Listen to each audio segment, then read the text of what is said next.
Hi, I'm Zoe Parker, and 3 weeks ago I walked into my sister's engagement party, expecting to celebrate love. Instead, I found myself relegated to a folding chair beside the industrial dishwasher, watching servers rush past me with champagne flutes. I wasn't offered. For 27 years I've been the family afterthought. The sister who works too much and doesn't understand family priorities. But when Brianna's fiancé Marcus walked into that kitchen looking for the bathroom and froze mid-sentence, everything changed, because the woman they'd hidden away like an embarrassment, she was about to become his new boss on Monday morning. Before we jump back in, tell us where you're tuning from, and if this story touches you, make sure you're subscribed, because tomorrow I've saved something extra special for you. The morning started like any other Tuesday in my Pearl District apartment. Sunlight streamed through floor-to-ceiling windows, casting geometric shadows across my minimalist living room. I was reviewing quarterly marketing reports when my phone buzzed with a text from my mother, Patricia. The message was brief, almost clinical in its efficiency. Brianna's engagement party is Saturday at Riverside Gardens. 5 o'clock. Don't be late and please dress appropriately for once. No excitement in her tone. No, we're so thrilled for you to celebrate with us. Just instructions delivered with the warmth of a parking ticket. I stared at the message, coffee growing cold in my hands, wondering when exactly I'd become a duty rather than a daughter. The lack of details spoke volume. No mention of bringing a +1, no request for help with planning, no hint that my presence mattered beyond checking a box on some invisible family obligation list. I scrolled up through our previous conversations, searching for warmth that had gradually disappeared over the year. Work updates from me met with one-word responses. Birthday wishes sent hours late with generic messages. The pattern was clear, painted in blue and gray text bubbles that told the story of a relationship slowly dying from neglect. Setting my phone aside, I returned to my laptop screen where Northwest Digital Solutions' third-quarter performance metrics demanded my attention. As senior marketing director, I'd spent the past 18 months orchestrating campaigns that had increased our client retention rate by 43% and brought in $12 million in new business. The work was demanding, requiring nights that stretched into early mornings and weekends sacrificed to deadline gods, but it was also deeply satisfying in ways my family had never understood. They saw my career as an excuse, a convenient reason to skip Sunday dinners and holiday gatherings. What they missed was the genuine passion I felt for building brands from nothing, for finding the perfect message that could make someone stop scrolling and start believing. Marketing wasn't just my job, it was my language, my art form, my way of understanding how human connection really worked. The irony wasn't lost on me, that I could sell anything to anyone except my own worth to my own family. The rest of Tuesday dissolved into strategy meetings and campaign reviews. Wednesday brought client presentations and budget approval. Thursday arrived with its usual chaos of last-minute revisions and urgent requests. Through it all, Brianna's engagement party loomed like a dental appointment, necessary but dread. Friday evening found me standing in my walk-in closet, staring at hangers laden with professional attire that suddenly felt like costumes for a play I'd never auditioned for. What did dress appropriately even mean? Conservative enough to avoid mother's disapproving glances, but not so dowdy that Brianna would roll her eyes and make comments about my corporate uniform. I finally settled on a navy wrap dress with subtle jewelry, hoping to thread the needle between invisible and offensive. Saturday morning brought Portland's signature drizzle, the kind of persistent mist that seemed to seep into everything, including my mood. I spent the day completing weekend work tasks, a habit that had formed over years of needing to justify my time, even to myself. Every email answered and every report finalized felt like armor against anticipated criticism. At 4:30, I stood before my bathroom mirror applying the final touches of makeup, practicing the smile I'd need to maintain for the next few hours.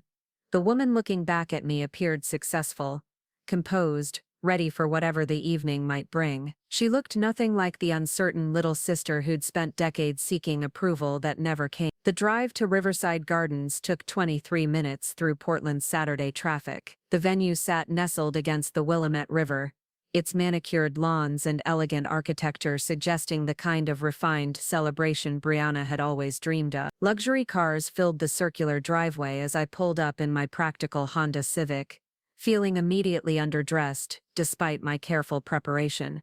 Inside, the main ballroom sparkled with crystal chandeliers and elaborate floral arrangements in shades of blush and gold. Round tables draped in ivory linens hosted intimate clusters of guests, their laughter mixing with soft jazz music played by a live quartet in the corner.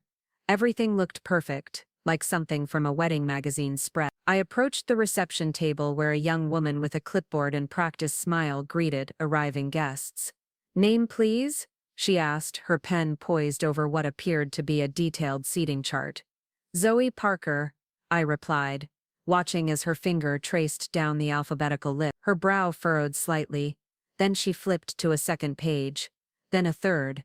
The pause stretched long enough for the couple behind me to shift impatiently. "I'm sorry, I don't see you on the main list," she said finally, her voice dropping to that sympathetic tone reserved for awkward situations. "Let me check with the wedding planner."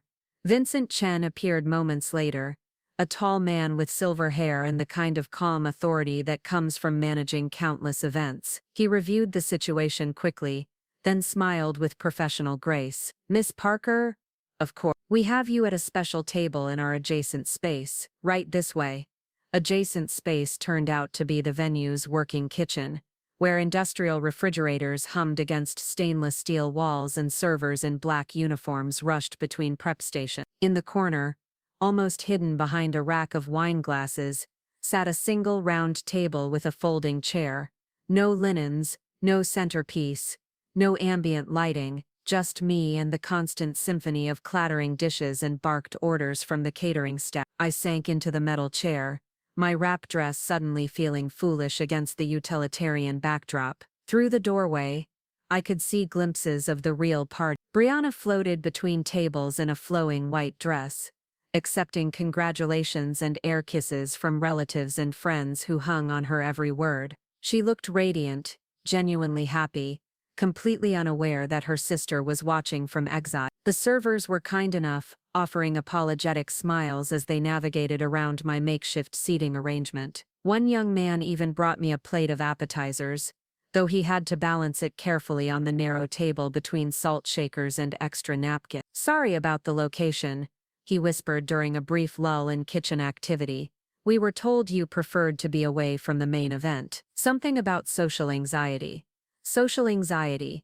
They'd actually told the staff I had social anxiety. Not that there wasn't room, not that it was an oversight, but that I'd specifically requested to be hidden away like some fragile creature who couldn't handle normal human interaction. The audacity was breathtaking, even by my family's standard. I pulled out my phone and opened the family group chat, scrolling through messages I'd missed while focusing on work. Photos from the preparation morning showed Brianna getting her hair done, surrounded by bridesmaids and cousins I recognized but rarely spoke to. Mother appeared in several shots, beaming with pride as she helped with dress selection and flower arrangements. Even Aunt Diane had driven up from Eugene to be part of the pre-party festivities. Not one message had been sent to me, not one invitation to join the preparation rituals, to be part of the excitement, to feel included in this milestone moment. I was an afterthought, a necessary guest to avoid questions about family dynamics, but certainly not someone whose presence added value to the celebration. Through the kitchen doorway, I watched Marcus make his round, shaking hands with uncles and charming elderly relatives with the kind of easy grace that made him perfect for Brianna. He was exactly what our family had always wanted, successful but not threatening, ambitious but appropriately deferential, the kind of man who would enhance Brianna's social standing without overshadowing her natural charisma. 20 minutes into my kitchen exile, I heard familiar voices approaching. Aunt Diane was speaking to someone, their conversation growing clearer as they moved closer to the doorway. "I just think it's better this way," she was saying. "Zoe's always been so intense about everything. Remember her graduation party?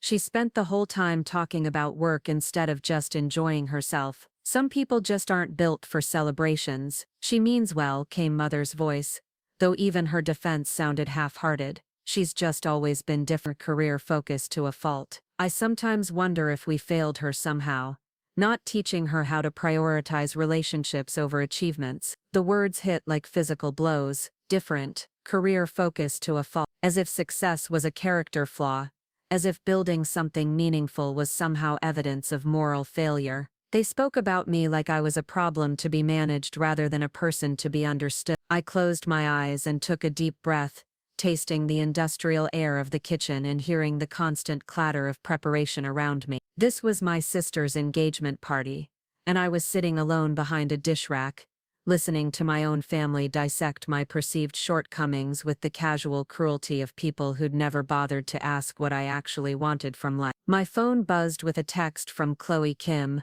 my closest friend and marketing team colleague. "How's the family thing going? Remember, you owe yourself nothing except honesty." She had a way of cutting through emotional fog with simple truths, a skill that made her invaluable both as a friend and as our lead creative strategist. I typed back quickly, currently sitting in the kitchen like hired help, beginning to understand why I work weekend. Her response was immediate. "Document everything. You never know when you'll need proof of their ridiculousness. Document everything." The advice was practical, almost clinical, but it sparked something in me. I began taking discrete photos of my seating arrangement, the stark contrast between the kitchen's fluorescent lighting and the warm glow visible through the doorway. Not for revenge, not for drama, but for clarity. Sometimes you need evidence of your own experience to validate its reality. The kitchen grew busier as dinner service approached. Servers moved with choreographed precision, carrying trays of elegant hors d'oeuvres to guests I could hear laughing in the main room. The irony was perfect. I was literally surrounded by abundance while being systematically excluded from partaking in it. Around 6:30 I heard a commotion from the main room. Laughter, applause, the sound of silverware tapping against glass. Someone was making a toast, probably father with his practiced speech about young love and bright futures. I strained to listen, catching fragments of words that painted a picture of family unity and celebration.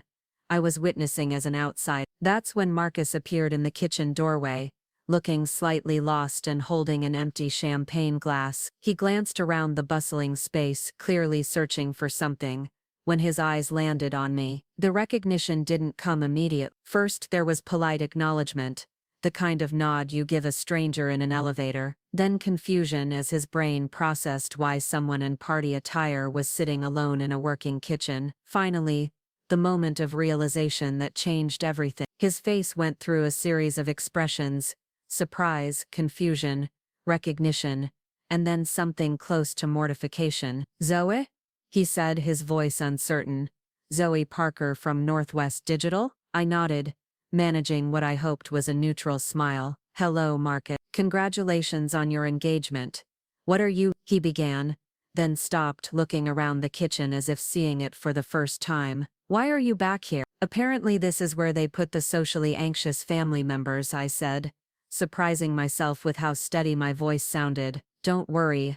I'm not having some kind of breakdown. This is just where they seated me." The silence stretched between us, filled with the ambient noise of kitchen operations and distant party sounds. Marcus stood frozen in the doorway, champagne glass forgotten in his hand, processing the implications of what he was seeing. "You're Brianna's sister," he said slowly, as if working through a complex equation. "I am.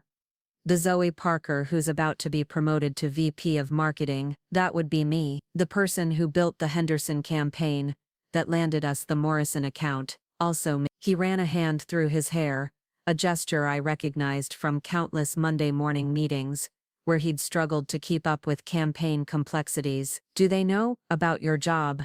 I mean, about what you do at the company?" I considered the question carefully. Did they know? They knew I worked in marketing, but they'd never asked for details, never shown interest in my specific role or achievement. In their minds I was probably some mid-level employee shuffling papers and attending boring meetings, not someone who controlled multi-million-dollar budgets and directed strategy for Fortune 500 clients. "They know I work in marketing," I said finally, "but I don't think they understand what that means." Marcus absorbed this information, his expression shifting from confusion to something approaching disbelief. "Zoe, you're going to be my boss on Monday morning. You're going to be everyone's boss. The announcement hasn't been made yet, but HR finalized it yesterday. You're the youngest VP in the company's history." The words hung in the air between us, heavy with implication. In 3 days, Marcus would report to me. He'd sit in meetings where I set quarterly objectives and approved budgets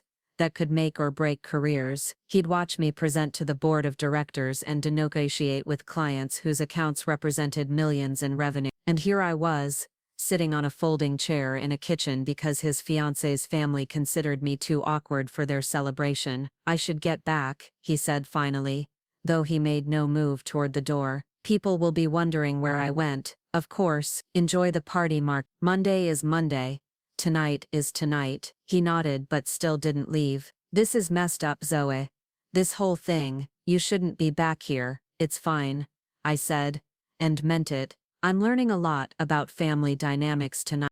Preparing and narrating this story took us a lot of time, so if you are enjoying it, subscribe to our channel. It means a lot to us. Now back to the story. Sometimes perspective is more valuable than champagne. After he left, I sat in the relative quiet of the kitchen, processing what had just happened. In 72 hours, I would walk into Northwest Digital Solutions as the newly appointed Vice President of Marketing, the culmination of 8 years of strategic career building and relentless professional development. I would oversee a team of 37 people, manage relationships with clients whose names appeared on Fortune lists, and help steer the strategic direction of a company that employed over 800 people across 3 states.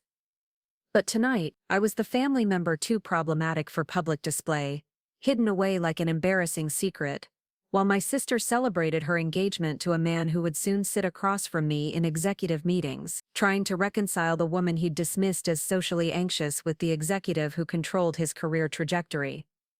The servers began clearing dessert plates as the evening wound down. Through the kitchen window, I could see guests gathering their purses and jackets, exchanging final hugs and promises to stay in touch.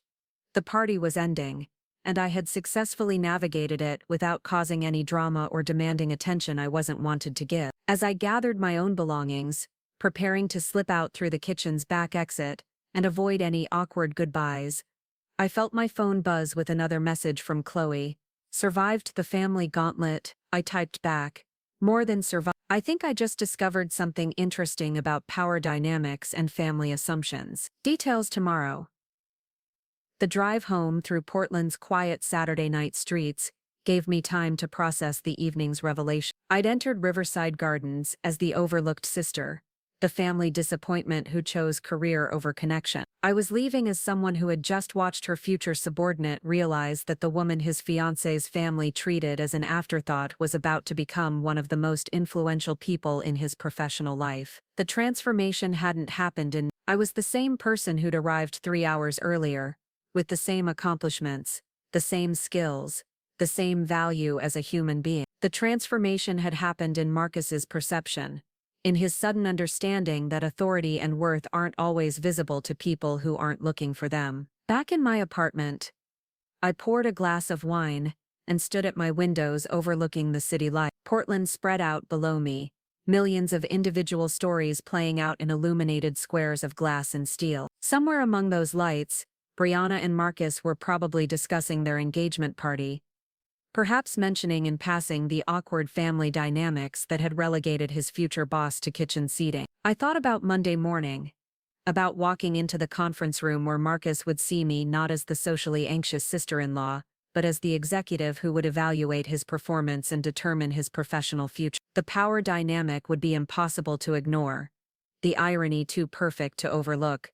But more than that, I thought about the broader implications of the evening's events. How often do we make assumptions about people based on limited information? How frequently do family roles and social expectations blind us to individual worth and capability? How many times do we dismiss someone's value because it doesn't fit our preconceived notions of what success should look like? The kitchen seating wasn't really about me. It was about their need to maintain a narrative where I was the family failure, the cautionary tale of what happens when you prioritize ambition over relationship. Acknowledging my professional success would require them to question that narrative, to admit that perhaps their understanding of my choices had been incomplete or unfair. I opened my laptop and began typing, not an angry email or a detailed complaint, but a simple message to HR confirming my Monday morning schedule. As the newly appointed VP of Marketing, I had an orientation session at 9, a team meeting at 11,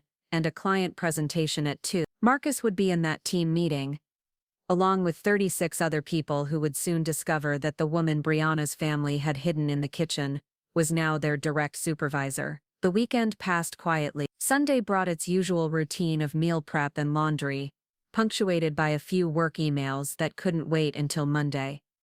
I didn't hear from my family, which wasn't surprising. Post-event silence was standard protocol, as if acknowledging what had happened would require them to address its implications. Chloe called Sunday evening, her voice bright with curiosity. Okay, spill everything.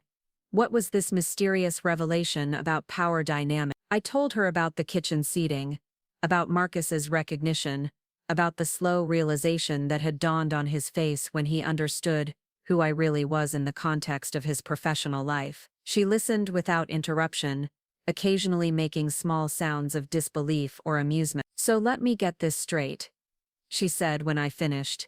Your sister's fiancé, who's about to become your direct report, found you sitting in a kitchen because your family thinks you're too socially awkward for public consumption.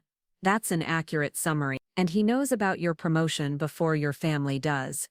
Also accurate, Zoe, this is either the most awkward situation ever created, or the most perfect cosmic justice I've ever witnessed. I'm leaning toward cosmic justice. Monday morning arrived with Portland's typical October crispness, the kind of weather that made the city feel alive with possibility. I dressed carefully in a charcoal suit that projected authority without arrogance, paired with my grandmother's pearl earrings for confidence. Today wasn't about revenge or drama. It was about stepping into a role I'd earned through years of dedicated work and strategic thinking. The Northwest Digital Solutions building rose 34 stories above downtown Portland, its glass facade reflecting the morning light, like a beacon of corporate ambition. I'd been working in this building for 8 years, but today felt different. Today I was walking in as an executive, as someone whose decisions would shape the company's future and influence dozens of careers. The elevator ride to the 28th floor passed in a blur of nervous energy and anticipated satisfaction. Not satisfaction at Marcus's potential discomfort, but satisfaction at finally being seen for who I really was rather than who my family assumed me to be. Vincent Chen, the HR director who shared a name with Saturday's wedding planner, greeted me with genuine warmth. Congratulations, Zoe. We're thrilled to have you in this role.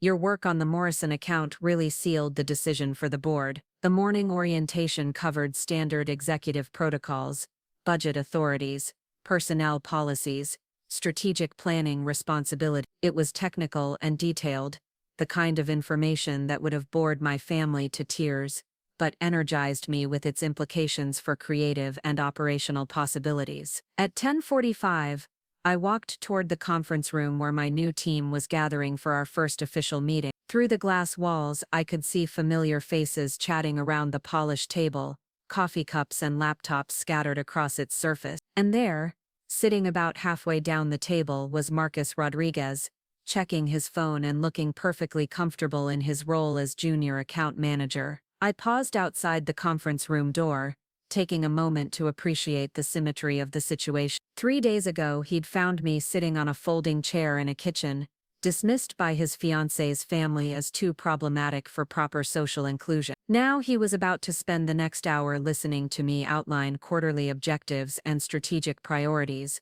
that would directly impact his career trajectory. The conversations quieted as I entered the room, 37 faces turning toward me with expressions ranging from curious to welcoming to professionally neutral. Marcus's face went through that same sequence of emotions I'd witnessed on Saturday: recognition, confusion, and finally a kind of stunned understanding. "Good morning, everyone," I said, setting my materials on the table and taking my position at the head of the conference room. "I'm Zoe Parker, your new VP of Marketing. I'm excited to work with all of you as we move into what promises to be an incredibly dynamic quarter. The meeting proceeded smoothly, covering campaign updates, budget allocations, and timeline adjustments. I called on team members by name, referencing their specific contributions and areas of expertise. When I reached Marcus, he answered my questions about the Henderson account with professional competence, though I noticed a slight tremor in his voice that hadn't been there in previous meetings. After the formal agenda concluded, team members began filing out, chatting about lunch plans and afternoon deadlines. Marcus lingered, organizing his papers with unnecessary precision, clearly waiting for the room to empty. "Marcus," I said when we were alone, "could you stay behind for a moment?" He nodded, his expression carefully neutral. "Of course." I closed the conference room door and returned to my seat, maintaining the professional distance appropriate for our new working relationship. I wanted to address Saturday evening, just to clear the air between us. "Zoe," I had no idea, he began, but I held up a hand to stop him. "You don't need to apologize for something that wasn't your fault. You weren't responsible for the seating arrangements or the family dynamics that led to them. But I do want to make sure we can work together effectively despite any awkwardness the situation might have created." He sat back in his chair, some of the tension leaving his shoulders. "I keep replaying it in my head, finding you in that kitchen. He paused, choosing his words carefully. "I thought it was strange that Brianna's sister wasn't at the main party, but I assumed there was some family reason I didn't understand." There was a family reason. "They think I'm socially awkward and career-obsessed to the point of dysfunction." They're not entirely wrong about the career part. As you can see, a small smile played at the corners of his mouth. "When Brianna talks about you, she makes it sound like you're some kind of workaholic hermit who's lost touch with what really matters in life. And what do you think now?" He considered the question seriously. "I think you're probably the most competent person I've ever worked with. I think the Morrison campaign was brilliant, and I think anyone who can command a room the way you just did probably isn't lacking in social skill." Family dynamics are complicated, Marcus. People see what they need to see to maintain their own narratives. Your fiancé needs me to be the cautionary tale, the sister who chose ambition over love and ended up isolated and It validates her own choices and gives her a sense of superiority that she apparently finds comforting. "Are you unhappy?" I looked around the conference room, with its floor-to-ceiling windows, overlooking the city, and its evidence of meaningful work accomplished by talented people working toward common goals. "I'm exactly where I want to be, doing exactly what I love to do. The only unhappiness comes from family members who can't accept that my version of fulfillment doesn't match their expectations." Marcus nodded slowly. "What happens now, with us working together? I mean, with Brianna and your family, nothing changes professionally. You're a talented account manager, and I expect you'll continue to do excellent work regardless of personal complications. As for Brianna and my family, that's between them and me. You're not responsible for managing their perceptions or protecting me from their dysfunction. But they're going to find out about your promotion, about who you are at the company. When that happens, they'll have to decide whether they want to continue maintaining their narrative or acknowledge reality. Either way, it's not something you need to worry about." The rest of the week passed with the typical intensity of a new role: budget reviews, strategic planning sessions, client presentations that required every skill I'd developed over 8 years of professional growth. Marcus performed his duties with competent professionalism, and if our interactions carried a slight undercurrent of shared knowledge about family absurdity, it didn't interfere with our work. Friday evening brought an unexpected text from Brianna. Marcus mentioned, "You got some kind of promotion at work. Congratulations, I guess. Maybe now you can afford to hire someone to help you develop better social skills." The message was so perfectly Brianna that I almost laughed. Even when offering congratulations, she couldn't resist including an insult wrapped in concern. I typed and deleted several responses, finally settling on simple acknowledgement, "Thank you." But Chloe, reading over my shoulder as we waited for our takeout order, had stronger opinion. "She's fishing for information. Marcus probably told her you're his boss now, and she's trying to figure out what that means without admitting she was wrong about your career." "Probably.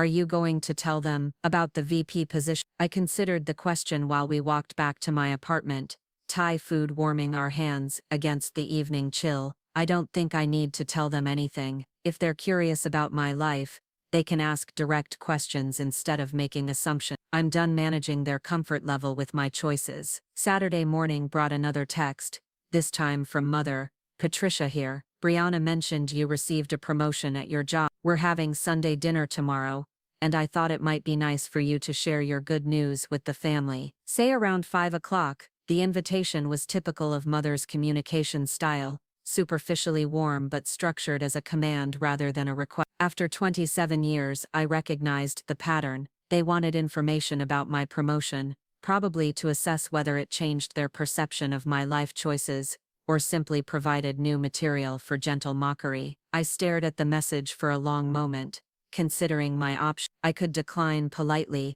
maintaining the comfortable distance that had characterized our relationship for years. I could accept and endure whatever combination of condescension and curiosity they'd prepared, or I could do something entirely different. I called Chloe instead of texting back. Hypothetical question: if you discovered your family had been systematically underestimating you for years, and you suddenly had an opportunity to correct their misconceptions, would you take it? Is this about the dinner invitation? How did you know about the dinner invitation? Because I know your family's patterns. They heard about your promotion through Marcus, and now they want details, so they can figure out how to incorporate this information into their existing narrative about your life. So what would you do? I'd go on my own terms, with my own agenda. You've spent years letting them define who you are in their eyes. Maybe it's time to show them who you actually are. Sunday afternoon found me standing in my closet again, but this time the decision felt different. Not about hiding or blending in,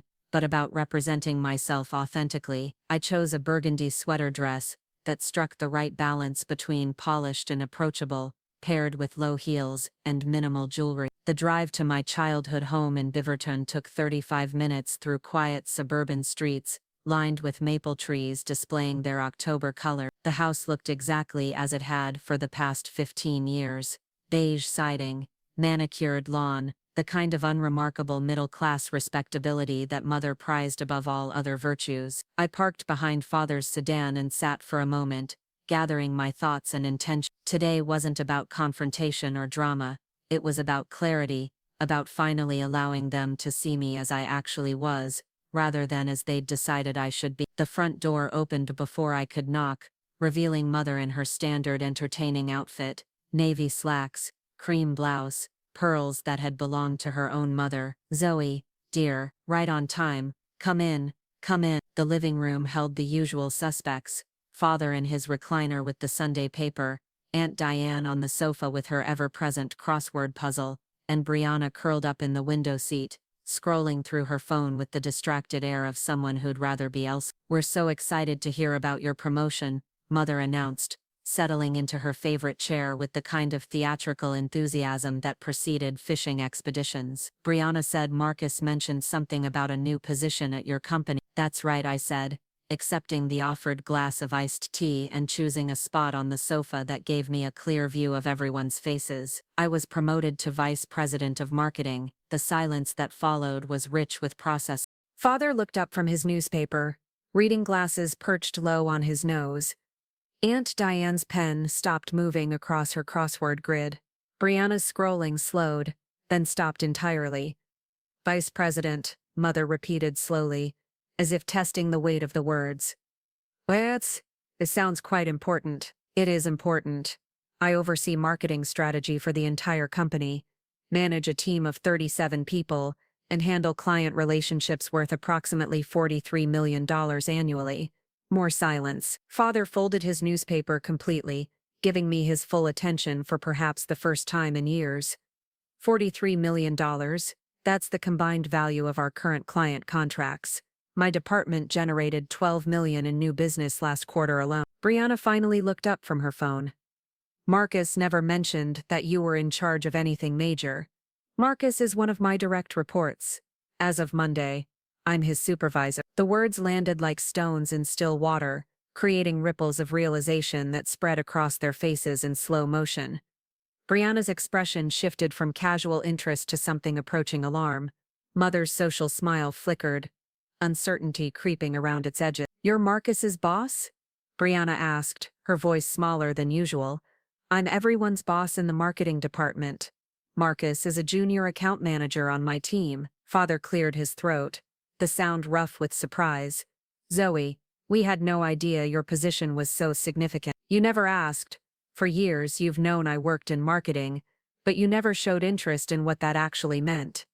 You assumed it was some kind of clerical work, something unimportant enough to dismiss when it conflicted with family obligation." "That's not fair," Mother protested, though her tone lacked conviction. "We've always been proud of your career success. Have you? Because last Saturday, you seated me in a kitchen during Brianna's engagement party and told the staff I had social anxiety. You've spent years describing me as career-obsessed and socially dysfunctional. You've excluded me from family events and dismissed my work as an excuse for avoiding relationships." Aunt Diane set down her crossword puzzle entirely. "We didn't know, Zoe, about your position, about your responsibilities. If we'd understood, you would have treated me differently. My worth as a family member depends on my job title and salary. That's exactly the problem." Brianna stood up from the window seat, pacing to the fireplace with nervous energy. "This is going to be so awkward. Marcus working for you, I mean, what if there are conflicts? What if you have some kind of professional disagreement? Then we'll handle it professionally, the way adults do in workplace situations. Marcus is a competent employee, and I have no intention of letting personal relationships affect professional decisions. But what if you decide you don't like him? What if you want to get back at our family through his career?" The question revealed so much about Brianna's understanding of power and relationships that I almost felt sorry for her. In her world, authority was personal, petty, used as a weapon in emotional conflicts rather than a tool for accomplishing meaningful work. "Brianna, I'm not a movie villain. I don't sabotage people's careers because of family drama. My job is to help my team succeed, which means helping Marcus succeed. His professional development benefits our department, our clients, and our company's bottom line." Father leaned forward in his recliner, his expression thoughtful. "What does a vice president of marketing actually do, Zoe? Day to day, I mean." For the next hour, I answered their questions about my work, my responsibilities, the scope of my authority within Northwest Digital Solutions. I described campaign development, budget management, client relationships, strategic planning sessions with the board of directors. I explained how marketing had evolved beyond simple advertising into complex relationship building and data-driven strategy. They listened with the kind of focused attention I'd never experienced from them before, asking follow-up questions that suggested genuine curiosity rather than polite obligation. It was strange, this late-in-life discovery that my family was capable of interest in my professional life when they understood its significance. As the afternoon wound down, Mother walked me to the door with uncharacteristic thoughtfulness. "Zoe, I owe you an apology. About last Saturday, about the seating arrangement. We made assumptions that were unfair and frankly embarrassing. I chose different priorities than the ones you valued. You treated my success as a character flaw rather than an achievement worth celebrating." She nodded slowly, her fingers worrying the hem of her cream blouse. "We were wrong.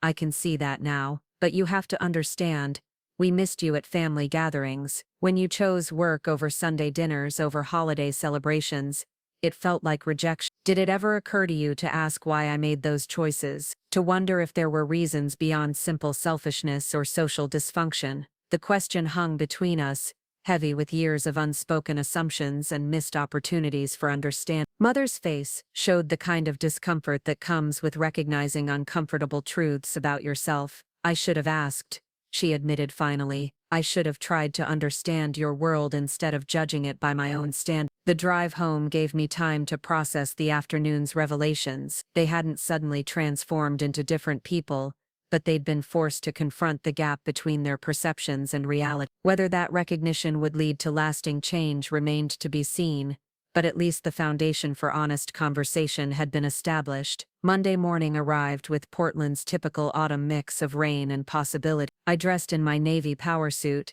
the one that made me feel capable of handling whatever challenges the week might bring. Today's agenda included a presentation to the board of directors about Q4 marketing initiatives, a complexity that would have impressed my family if they'd bothered to understand it before yesterday. Marcus was already in the conference room when I arrived for our weekly team meeting, reviewing notes with the focused concentration I'd come to appreciate in his work style. He looked up as I entered, offering a professional nod that contained layers of shared knowledge about family dynamics and workplace hierarchies. "Good morning, Zoe," he said, using my first name with the careful casualness of someone still adjusting to changed circumstances. "Morning, Mark. How was your weekend?"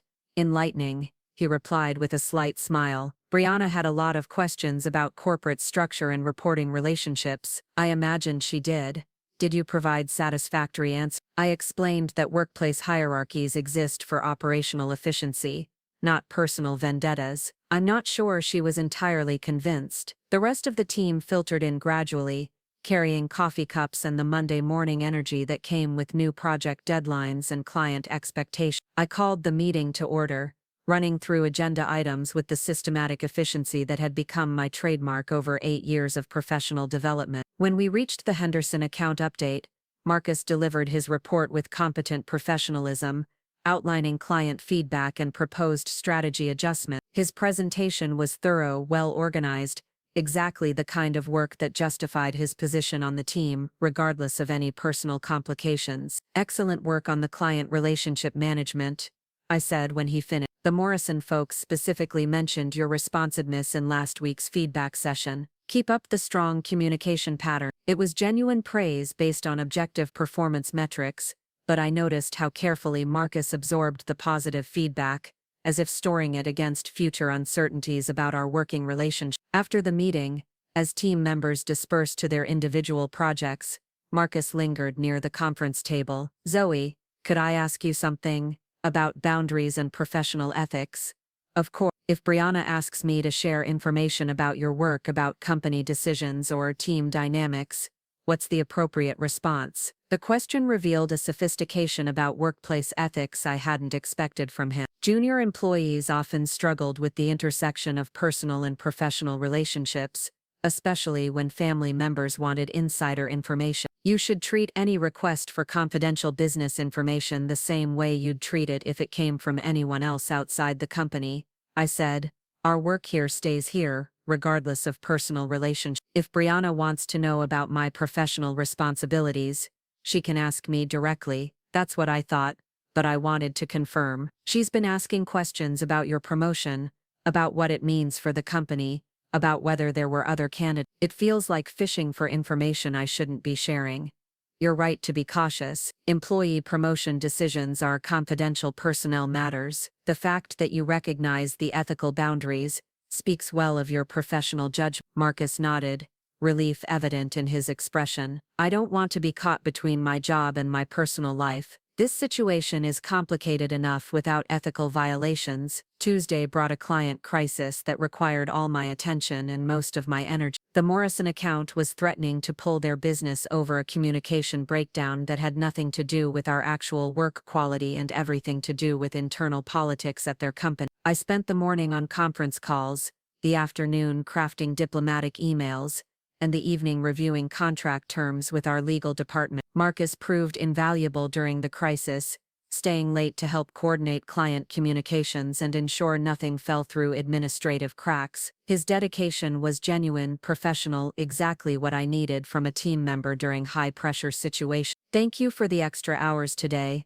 I said as we finally prepared to leave the office after 8 p.m. "Your help with the Morrison situation was crucial." "It's my job," he replied, but I could see the satisfaction in his expression. Good employees thrive when they feel their contributions matter, when they see their work making a difference in outcomes that extend beyond their immediate responsibilities. It's your job to handle your regular duties competently. Going above and beyond during a crisis is something else entirely. I want you to know I noticed the difference. The elevator ride down to the parking garage was quiet, both of us tired from the day's intensity, but satisfied with work well done. As the doors opened, Marcus turned to me with an expression I couldn't quite read. "Zoe, can I say something that might be inappropriate?" I paused, considering the potential complications. Go ahead. I think Brianna doesn't understand how good you are at this, at your job, at managing people, at solving problems under pressure. She talks about your work like it's some kind of hobby that got out of hand, but watching you handle today's situation. The comment was more personal than our usual professional interactions, but it came from genuine observation rather than flattery or manipulation. After years of family members dismissing my career as evidence of social dysfunction, hearing professional competence recognized and valued felt unexpectedly meaningful. Thank you, Marcus. That means more than you probably realize. Wednesday evening brought an unexpected phone call from Brianna, her voice carrying the forced brightness that usually preceded difficult conversations. Hi Zoe, I was wondering if you wanted to have coffee this weekend. Just the two of us. Sister bonding time, sister bonding time. We hadn't had voluntary one-on-one time in approximately 3 years, not since the disastrous shopping trip where she'd spent 2 hours criticizing my wardrobe choices and relationship status. The sudden interest in sisterly connection was transparently related to recent revelations about my professional position. I'm free Saturday afternoon, I said, curious to see what kind of conversation she had in mind. Perfect. How about that little place on Hawthorne, the one with the good scones, say 2 o'clock? The Daily Roast occupied a converted Victorian house on Hawthorne Boulevard, its mismatched furniture and local art creating the kind of deliberately casual atmosphere that made difficult conversations feel slightly less threatening. I arrived exactly on time to find Brianna already seated at a corner table scrolling through her phone with nervous energy. She looked up as I approached, offering a smile that didn't quite reach her eyes. Zoe, hi, I already ordered you a latte, the vanilla one you used to like. The gesture was thoughtful in a way that felt calculated, like she'd prepared a script for this conversation and wanted to establish goodwill before moving to more complicated topics. Thank you, I said, settling into the worn leather chair across from her. How are wedding plans progressing? Good, mostly. Stressful, but good. The venue coordinator is amazing. The florist finally understood my vision for the centerpieces, and Marcus has been surprisingly helpful with vendor coordination. She paused, stirring her coffee with unnecessary attention to detail. Actually, Marcus is part of why I wanted to talk to you today. Oh?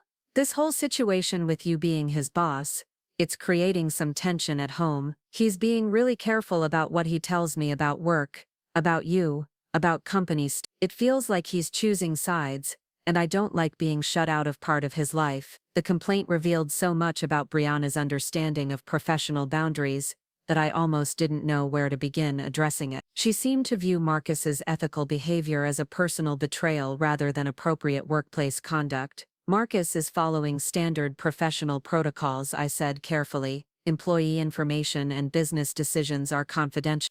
He's not choosing sides, he's doing his job correctly. But your family, surely that changes things. It changes nothing professionally. If anything, family relationships require more careful attention to boundaries, not less. Marcus could face serious consequences for sharing confidential information, regardless of personal relationships. Brianna leaned back in her chair, frustration evident in her posture. You've always been like this. You know, everything has to be by the book. Every rule followed exactly. Sometimes I think you hide behind professionalism to avoid real human connection. And sometimes I think you confuse appropriate boundaries with emotional distance because you've never had to navigate complex professional relationships. The words came out sharper than I'd intended, but they carried truth that had been building for years. Brianna had never worked in an environment that required discretion, negotiation, or complex stakeholder management. Her job at the boutique marketing firm involved straightforward tasks with clear guidelines, nothing that approached the ethical complexities of senior corporate leadership. That's not fair, she said, her voice rising slightly before she caught herself and glanced around the coffee shop. Just because my work isn't as high-powered as yours, doesn't mean I don't understand professional relationships. You're right, that was unfair. I apologize. But you need to understand that Marcus's career depends on maintaining confidentiality. If he shared privileged information with you and word got back to management, he could be terminated immediately.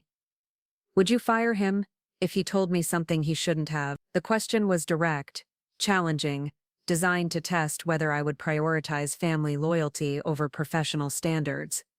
It was exactly the kind of moral complexity that separated effective leaders from people who simply held title. If Marcus violated confidentiality agreements, I would follow the same disciplinary procedures I'd follow for any employee. His relationship to you wouldn't grant him special immunity from consequences, even if it meant hurting our family relationship. Family relationships that require me to compromise my professional integrity aren't relationships worth preserving. Brianna stared at me for a long moment, processing the implications of my response. I could see her working through scenarios, trying to understand a worldview where professional obligations took precedence over personal convenience. "When did you become so cold?" she asked finally.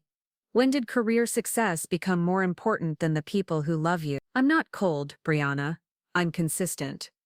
I apply the same standards to everyone regardless of personal relationships, because that's what fairness requires. You interpret that as coldness because you're used to people making exceptions for you. That's not true, isn't it? When have you ever faced consequences for your actions that weren't softened by family intervention? When has anyone in our family held you accountable for behavior that hurt other people?" The coffee shop buzzed with afternoon conversations around us, the comfortable noise of people sharing casual intimacies and daily updates. Our corner felt isolated despite the surrounding warmth, like we were having a different kind of conversation than everyone else. "You're talking about the engagement party," Brianna said quietly. "I'm talking about a pattern that goes back years. The engagement party was just the most recent example. We seated you in the kitchen because we thought you'd be more comfortable away from the crowd. You always seem so stressed at family gatherings, like you'd rather be anywhere else. Did you ask me what would make me comfortable? Did you consider that maybe I seemed stressed because I felt unwelcome, because every family gathering included subtle criticisms about my life choices?" Brianna picked at her scone, breaking it into smaller and smaller pieces without eating any of them. "We were trying to be considerate. You were trying to solve a problem you'd created. Instead of examining why I felt uncomfortable at family events, you decided to hide me away so you wouldn't have to deal with my discomfort. That's not what happened. Then explain to me what did happen. Walk me through the decision-making process that led to seating your sister behind a dish rack, while everyone else celebrated at decorated tables in the main room." The silence stretched between us, filled with the weight of unexamined assumptions and avoided conversation. Brianna's fingers worried the edge of her napkin, a nervous habit I remembered from childhood moments when she'd been caught in contradictions she couldn't explain away. "Mother said you had social anxiety," she said finally. "She said you'd specifically requested a quiet space away from the main party." "Mother lied to you. I never made any such request." "She wouldn't lie about something like that, wouldn't she? Think about it, Brianna. When has Mother ever asked me directly what I wanted or needed? When has she ever shown interest in my actual preferences, rather than what she assumed they should be?" Brianna's expression shifted, uncertainty creeping around the edges of her defensive posture. I could see her reviewing conversations, trying to reconcile the story she'd been told with the evidence of her own experience. But why would she lie? What would be the point? Because telling you I had social anxiety was easier than admitting she'd deliberately excluded me from family celebration. Because creating a medical excuse for my absence protected her from having to examine her own behavior. "You're saying Mother manipulated us into treating you badly." "I'm saying Mother has spent years managing everyone's perception of family dynamics to avoid confronting uncomfortable truths about how she treats people. The kitchen seating wasn't an accommodation for my supposed anxiety. It was punishment for not conforming to her expectations." Brianna sat back in her chair, the pieces of her demolished scone scattered across her plate like evidence of internal turmoil. "If that's true, if Mother really manipulated the situation that way, then Marcus and I were complicit in treating you unfairly." "You were complicit, but you were also misled. There's a difference between malicious intent and uninformed cooperation." "What do we do now? How do we fix this?" The question surprised me with its directness. I'd expected more defensiveness, more attempts to justify past behavior or minimize its impact. Instead, Brianna seemed genuinely troubled by the possibility that she'd participated in systematic mistreatment, based on false information. You start by questioning assumptions instead of accepting them as facts. You ask direct questions instead of relying on second-hand interpretations. You treat me like a capable adult who can articulate her own needs instead of a problem to be managed. And Marcus's job? The professional complications. Marcus's job is secure as long as he performs his duties competently and maintains appropriate professional boundaries. His relationship to you doesn't affect my evaluation of his work performance. But it's weird, right? Having your sister's fiancé as an employee? It's unusual but not unmanageable.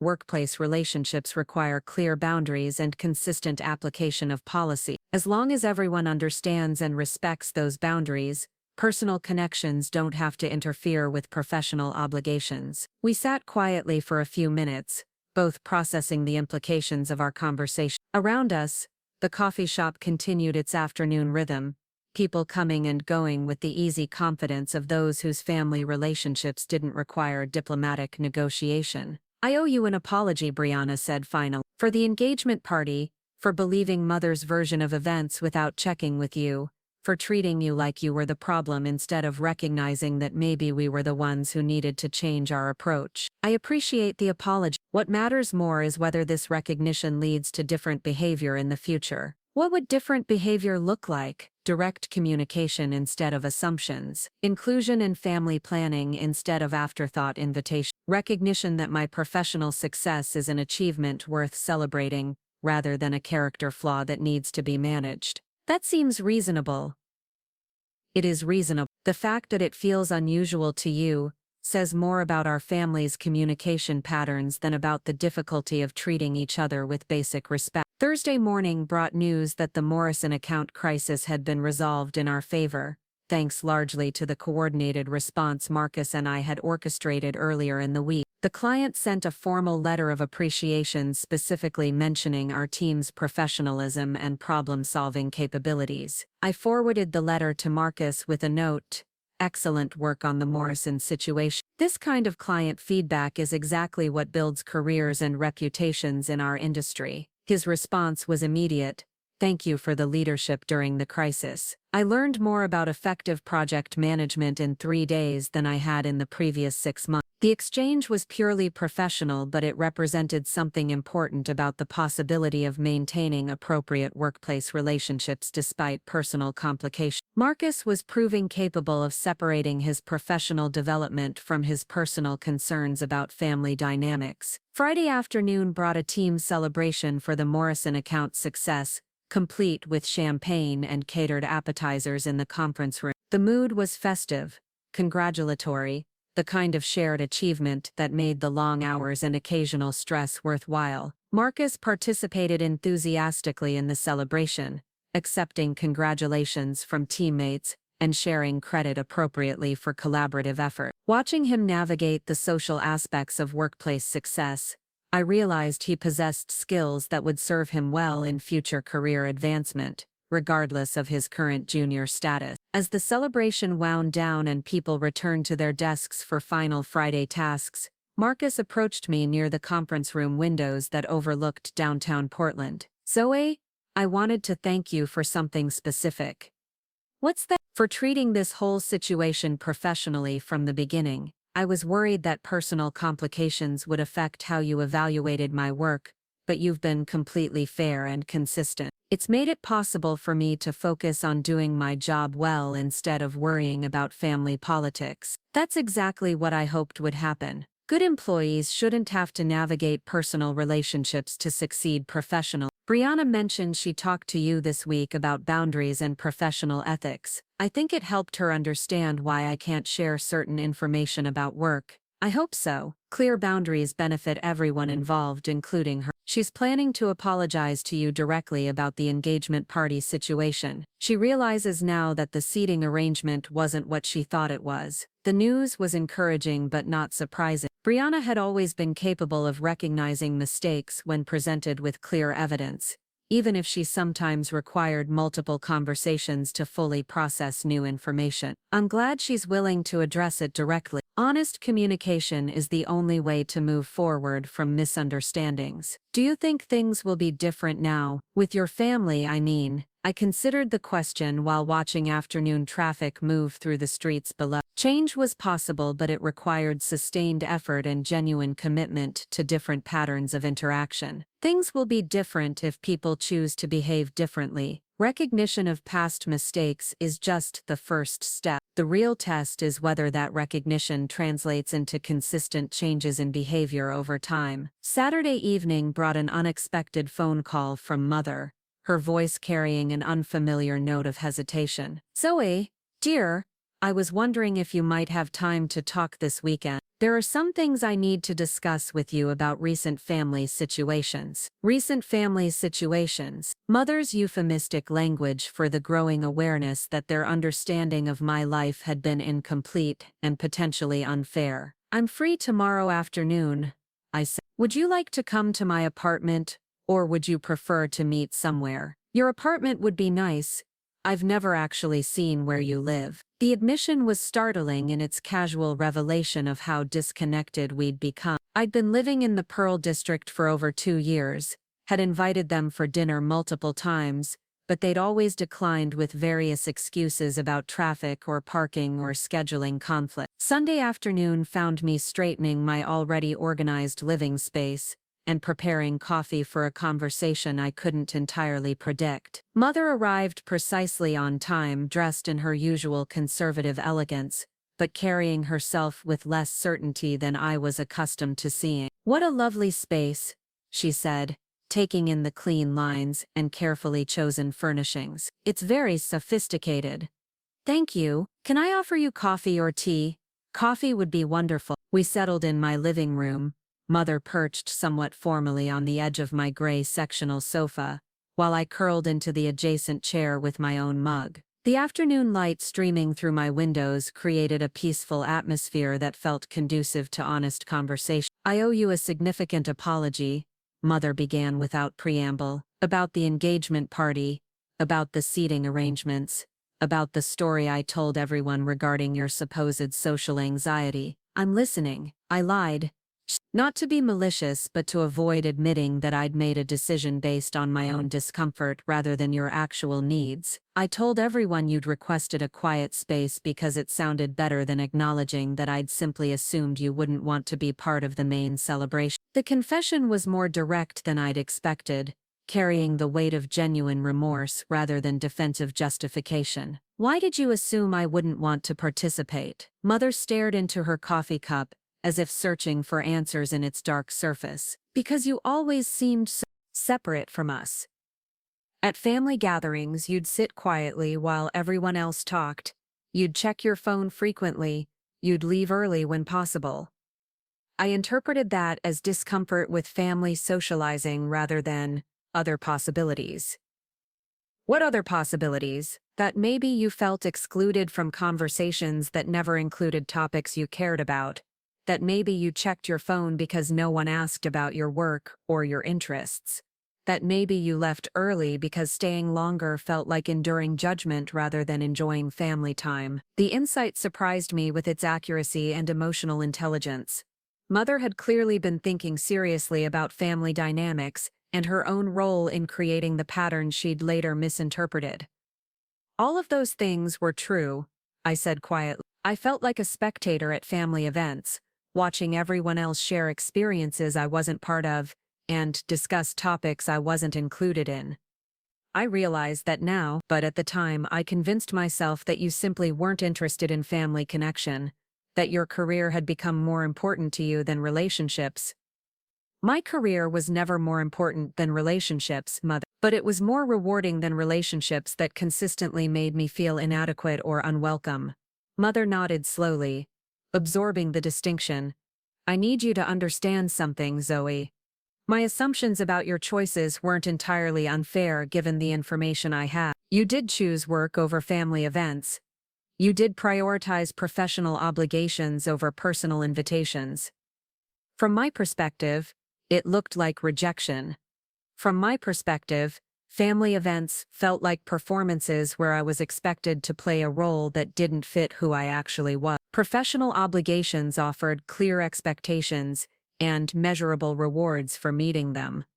The choice wasn't between work and family, It was between environments where I felt valued and environments where I felt tolerated. That's a devastating indictment of how we treated you. It's an honest assessment of how interactions felt from my perspective.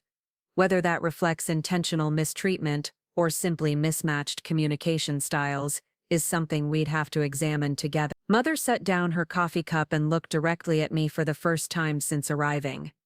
I want to examine it together. I want to understand how we got to a place where my daughter felt unwelcome in her own family. The conversation continued for over 2 hours, covering years of accumulated misunderstandings and missed opportunities for connection.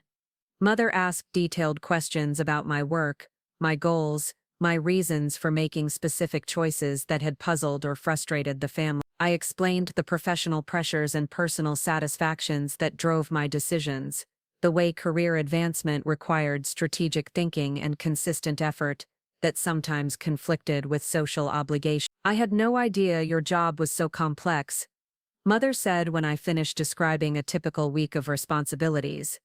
When you said marketing, I pictured something much more. It's not just advertising anymore, it's relationship building, data analysis, consumer psychology, brand development, crisis management, budget planning, and team leadership, all rolled into a single discipline. And you enjoy all of that? I love all of every challenge, every successful campaign, every client relationship that grows from skepticism to trust.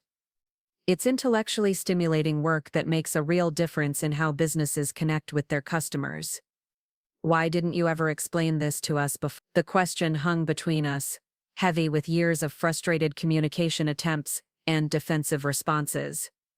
I tried to repeatedly, but every time I mentioned work projects or professional achievements, someone would change the subject or make comments about my priorities being skewed. Eventually, I stopped trying to share that part of my life because it seemed to make people uncomfortable.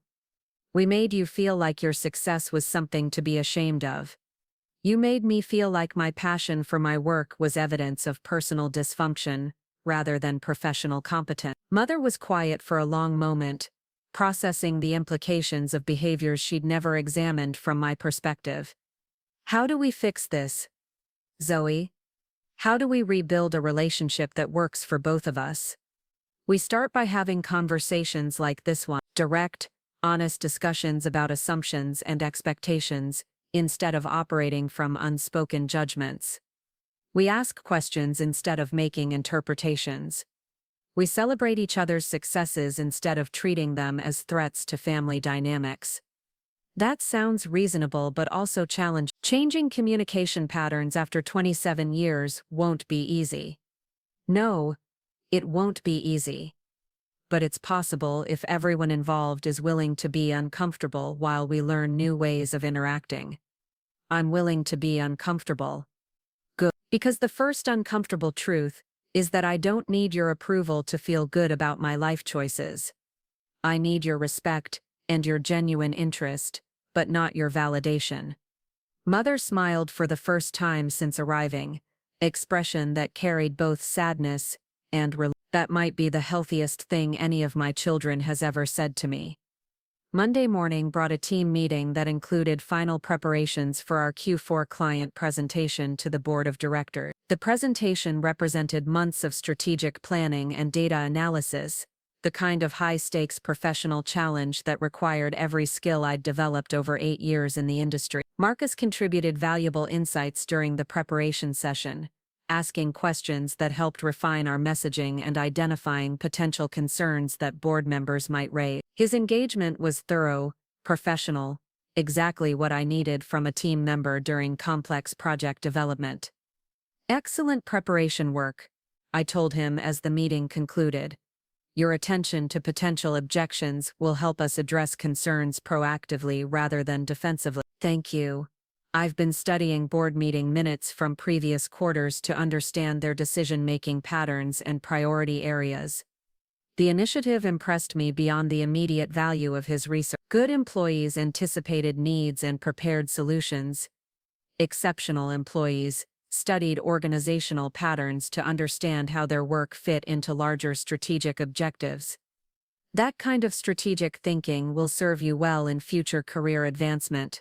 Understanding stakeholder perspectives is crucial for senior-level success.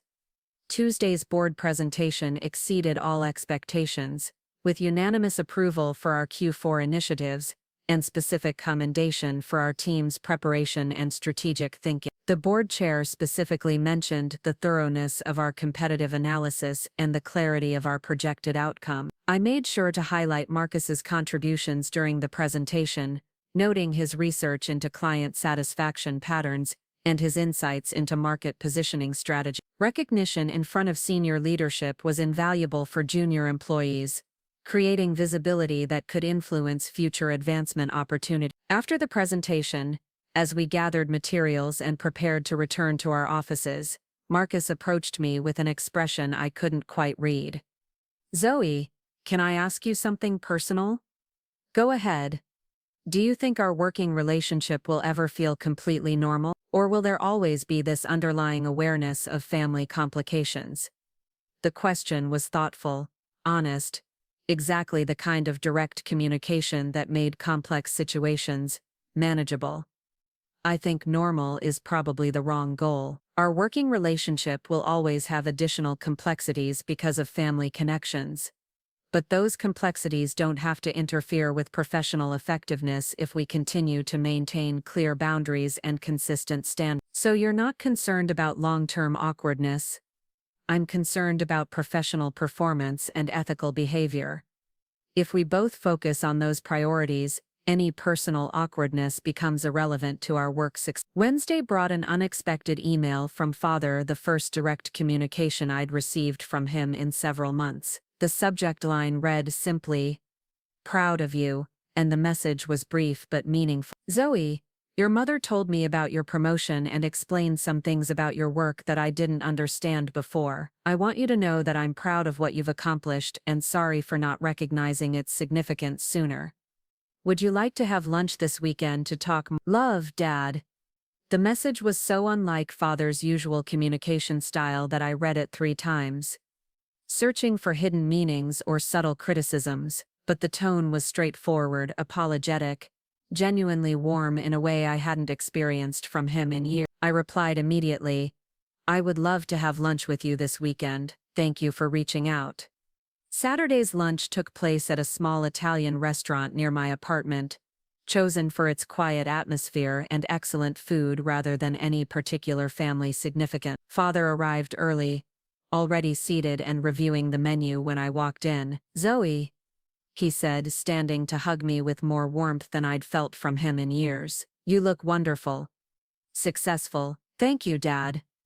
You look good too." We ordered our meals and settled into conversation with less awkwardness than I'd anticipated. Father asked detailed questions about my work, my team, my professional goals, displaying genuine curiosity about aspects of my life he'd never shown interest in before. "I need to apologize to you," he said over our appetizers. "Your mother and I have been talking about family dynamics, about how we've treated your career success. We realize we've been unfair, possibly for years. I appreciate the apology. What prompted this examination of family pattern?" "Honestly, meeting Marcus and realizing that your sister's fiancé works for you, it forced us to confront the gap between our perception of your job and its actual significance. You needed external validation to recognize my professional competence." Father paused with his fork halfway to his mouth, considering the implications of my question. "That's exactly what happened, isn't it? We couldn't see your success clearly until someone we already respected confirmed its importance. It seems that's profoundly unfair to you and embarrassing for us. It's also very human. People often struggle to see familiar individuals in new contexts,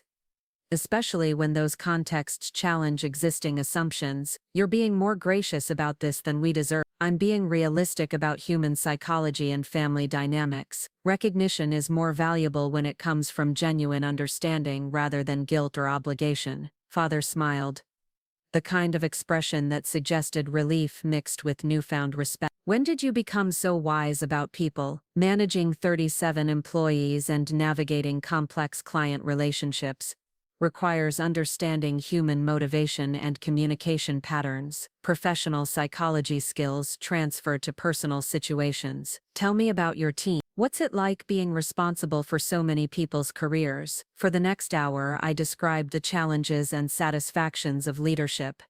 The way good management involved balancing individual development with organizational objectives. Father listened with focused attention, asking follow-up questions that demonstrated genuine engagement with my professional world. I had no idea management was so complex, he said as we finished our entrees. I always thought of it as simply telling people what to do and making sure they did it. Effective management is more like coaching than commanding. You help people identify their strengths, develop their skills, overcome obstacles and achieve goals that benefit both them and the organization. Is that how you manage Marcus? Like coaching? I manage Marcus exactly like I manage every other team member, based on performance, potential and professional development needs. His relationship to Brianna doesn't factor into my evaluation of his work. That must be challenging sometimes. It's only challenging if you allow personal relationships to interfere with professional judgment. Clear boundaries make most complications manageable. Boundaries, Father repeated thoughtfully. Your mother and I have been discussing boundaries too. How we've expected you to prioritize family obligations over professional commitments without considering whether that was fair or realistic. Family obligations aren't inherently wrong, but they become problematic when they're framed as tests of loyalty rather than opportunities for connection. Explain what you mean. When someone says if you really cared about family you'd skip work for this dinner party, they're using emotional manipulation to override practical consideration. But when someone says we understand your work commitments, but we'd love to celebrate with you if you can make it, they're extending genuine invitation without coercion. And we've been using the first approach. Frequently, yes. No wonder you felt unwelcome. We were basically demanding that you prove your love by sabotaging your career. The insight was accurate and painful, cutting to the heart of years of frustrated interactions and mutual resentment. I don't think you intended it that way, I said carefully, but that's how it felt from my perspective. Intent doesn't matter if the impact was harmful. Intent matters for understanding how to change future behavior. If the harm was accidental, it can be corrected with different approach. If it was intentional, that would require deeper examination of motivations and values. Father nodded slowly, processing the distinction. So where do we go from here? How do we build a relationship that works better for both of us? We practice new communication patterns. We ask about each other's lives with genuine curiosity rather than judgment. We celebrate successes instead of treating them as evidence of misplaced priorities. We respect each other's choices even when we don't fully understand them. That sounds like a lot of work. All meaningful relationships require work, Dad. The question is whether the effort leads to greater connection or just more frustration. I'd like to try for greater connection. So would. The conversation continued for another hour, covering topics we'd never discussed directly. My career goals, his retirement plans, family dynamics that had frustrated both of us for years. It felt like discovering that we actually liked each other as people, not just loved each other from obligatory family loyalty. Monday morning brought news that would test every professional boundary I'd established. Marcus appeared at my office door with an expression of barely contained panic. Zoe, we have a problem. A big one. Come in and close the door. What's happening? Brianna and I had a fight this weekend. A serious fight about wedding planning, about our future together, about compatibility issues we've been avoiding. Eyed it exponentially. Sit down, I said, gesturing to the chair across from my desk. Tell me what happened, but remember that I'm your supervisor first and your fiancé's sister second. Marcus ran his hands through his hair, a gesture I'd come to recognize as his response to overwhelming stress. She accused me of changing since I started working under you. Said I'd become secretive, defensive about work, more concerned with professional advancement than our relationship. Have you changed? I don't know. Working on your team has made me more aware of professional standards, more careful about confidentiality, more strategic about career development. Brianna sees that as betrayal of our intimacy. And what do you see it as? Growth. professional maturity, learning skills that will benefit our future together, not threaten it. The distinction was crucial and revealed sophisticated thinking about the relationship between personal and professional development. Many people struggled to understand that career advancement often required behavioral changes that strengthened rather than weakened personal relationships. What specifically triggered this fight? She wanted me to share details about your promotion timeline, about whether there were internal candidates who felt passed over, about office politics surrounding the decision. When I refused, she accused me of choosing loyalty to you over transparency with her. You were absolutely right to refuse. That information is confidential personnel data that could create legal liability if shared inappropriately. I know that, you know that, but Brianna doesn't understand the distinction between appropriate discretion and secretive behavior. Did you explain the legal and ethical implications? I tried. She said I was hiding behind corporate policies to avoid honest communication in our relationship. The situation was unfortunately common in relationships where one partner had experience with professional confidentiality requirements, and the other did not. Bridging that gap required patience and education rather than compromise of ethical standards. Marcus, I need to ask you something directly, and I need you to answer honestly regardless of family implications. He nodded, bracing himself. Are you having doubts about your relationship with Brianna that extend beyond this specific conflict? The question hung in the air between us, heavy with potential consequences that could ripple through both professional and personal spheres. Marcus stared at his hands for a long moment before responding. I'm having doubts about our compatibility in areas I hadn't considered before. Working here has shown me aspects of myself I didn't know existed. I'm more ambitious than I realized, more interested in strategic thinking, more energized by professional challenges. Brianna sees those discoveries as threats rather than growth. That's a significant incompatibility. It is. I don't know how to resolve it without either sacrificing professional development or pretending to be someone I'm not. You can't resolve it by sacrificing either professional growth or authentic self-expression. Both of those approaches lead to resentment and eventual relationship failure. So what do I do? The question put me in an impossible position. As his supervisor, I wanted to support his professional development and provide guidance for navigating workplace challenges. As his fiancé's sister, offering relationship advice could be interpreted as interference or manipulation. I can't advise you about your relationship with Brianna, I said carefully. That would be inappropriate given our family connection. But I can tell you that professional growth and personal authenticity are non-negotiable elements of long-term career satisfaction. You're saying I should choose my career over my relationship. I'm saying you should choose authenticity over pretense in all aspects of your life. Whether that leads you toward or away from specific relationships isn't something I can determine for you. Marcus absorbed this guidance, clearly wrestling with implications that extended far beyond immediate workplace concerns. Can I take a personal day tomorrow? I need some time to think about things without the pressure of normal routines. Of course. Take whatever time you need. After he left, I sat alone in my office, considering the complexities that had emerged from what began as a simple family misunderstanding. Professional relationships intersecting with personal dynamics created ethical minefields that required careful navigation and clear boundaries. I called Chloe during my lunch break, needing perspective from someone outside the family system. So let me understand this, she said after I explained the situation. Your sister's fiancé is having relationship problems because she can't accept that working for you has changed his professional behavior. That's an accurate summary, and she's interpreting his professional growth as personal betrayal. Essentially, yes. Zoe, this isn't really about work confidentiality or professional boundary. This is about Brianna's need to be the most important influence in Marcus's life, and your professional relationship threatens that primacy. You think it's about control? I think it's about insecurity. Brianna's identity has always been tied to being the favored daughter, the successful sister, the one whose life choices were celebrated while yours were criticized. Now Marcus is seeing your professional competence firsthand, and that challenges her narrative about family dynamics. The insight was uncomfortable but rang with truth.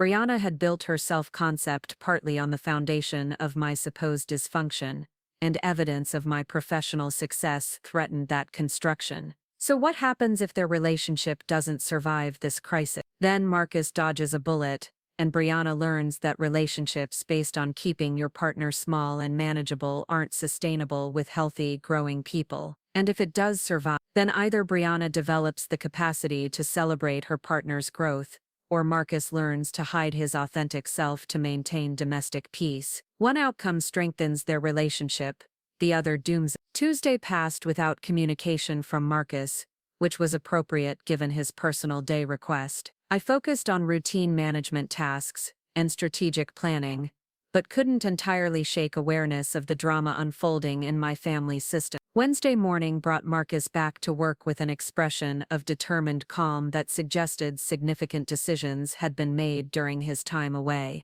"How are you doing?" I asked during our brief check-in meeting. "Better. Clear about priorities and non-negotiable values.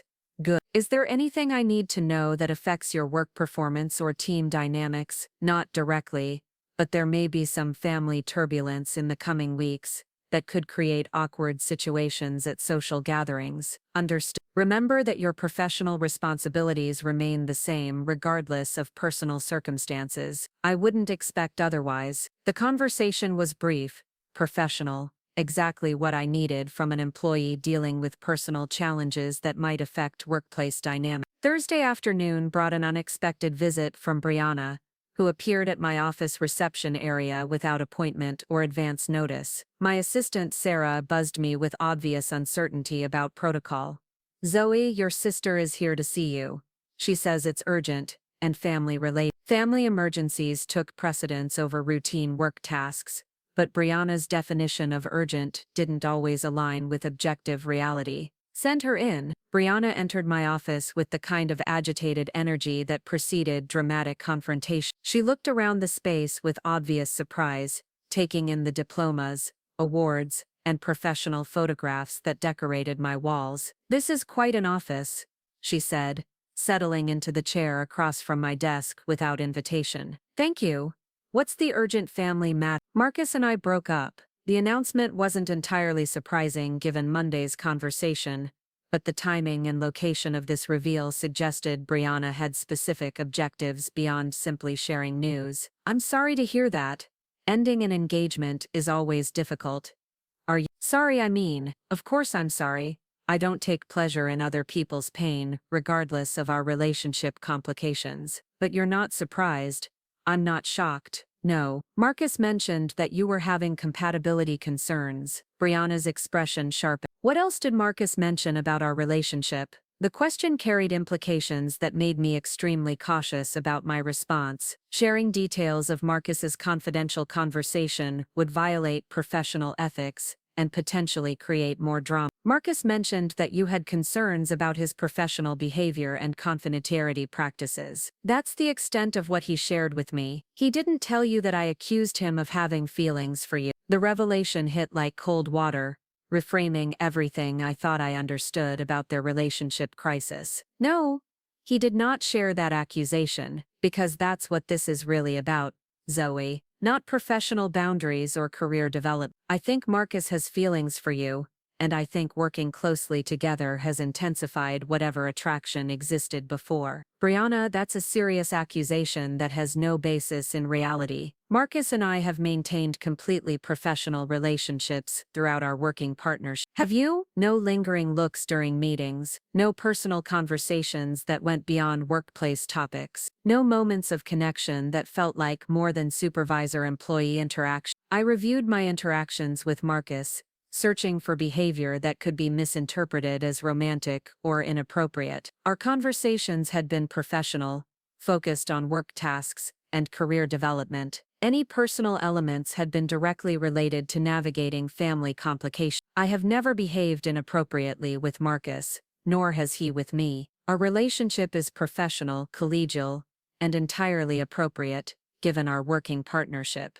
But you find him attractive, I find him competent, reliable, and professionally valuable. His personal attractiveness is irrelevant to our working relationship. That's not a denial, it's an explanation of appropriate professional boundaries. Whether I find any employee attractive is irrelevant, as long as my behavior remains professional and ethical. Brianna leaned back in her chair, studying my face with the intensity of someone searching for hidden truths. Marcus said you've been more supportive of his career development than any supervisor he's worked with before. He said you've given him opportunities for growth and recognition that have changed his confidence and professional ambitions. That's accurate. Good management involves helping employees develop their skills and advance their career. And you don't see how that level of personal investment in his success could be misinterpreted as romantic interest. Good management is often misinterpreted by people who haven't experienced it before. The fact that Marcus appreciates professional development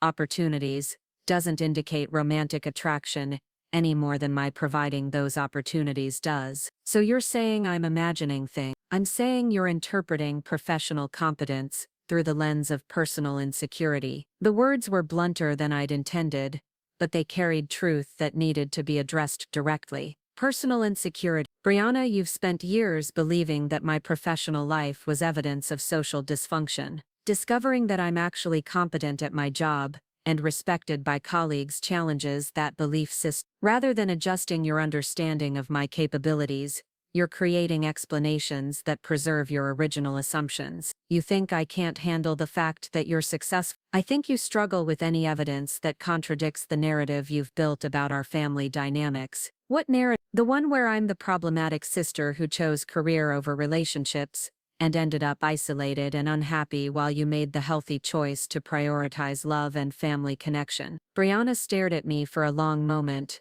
processing the accuracy of my assessment. That's not entirely unfair, she said finally.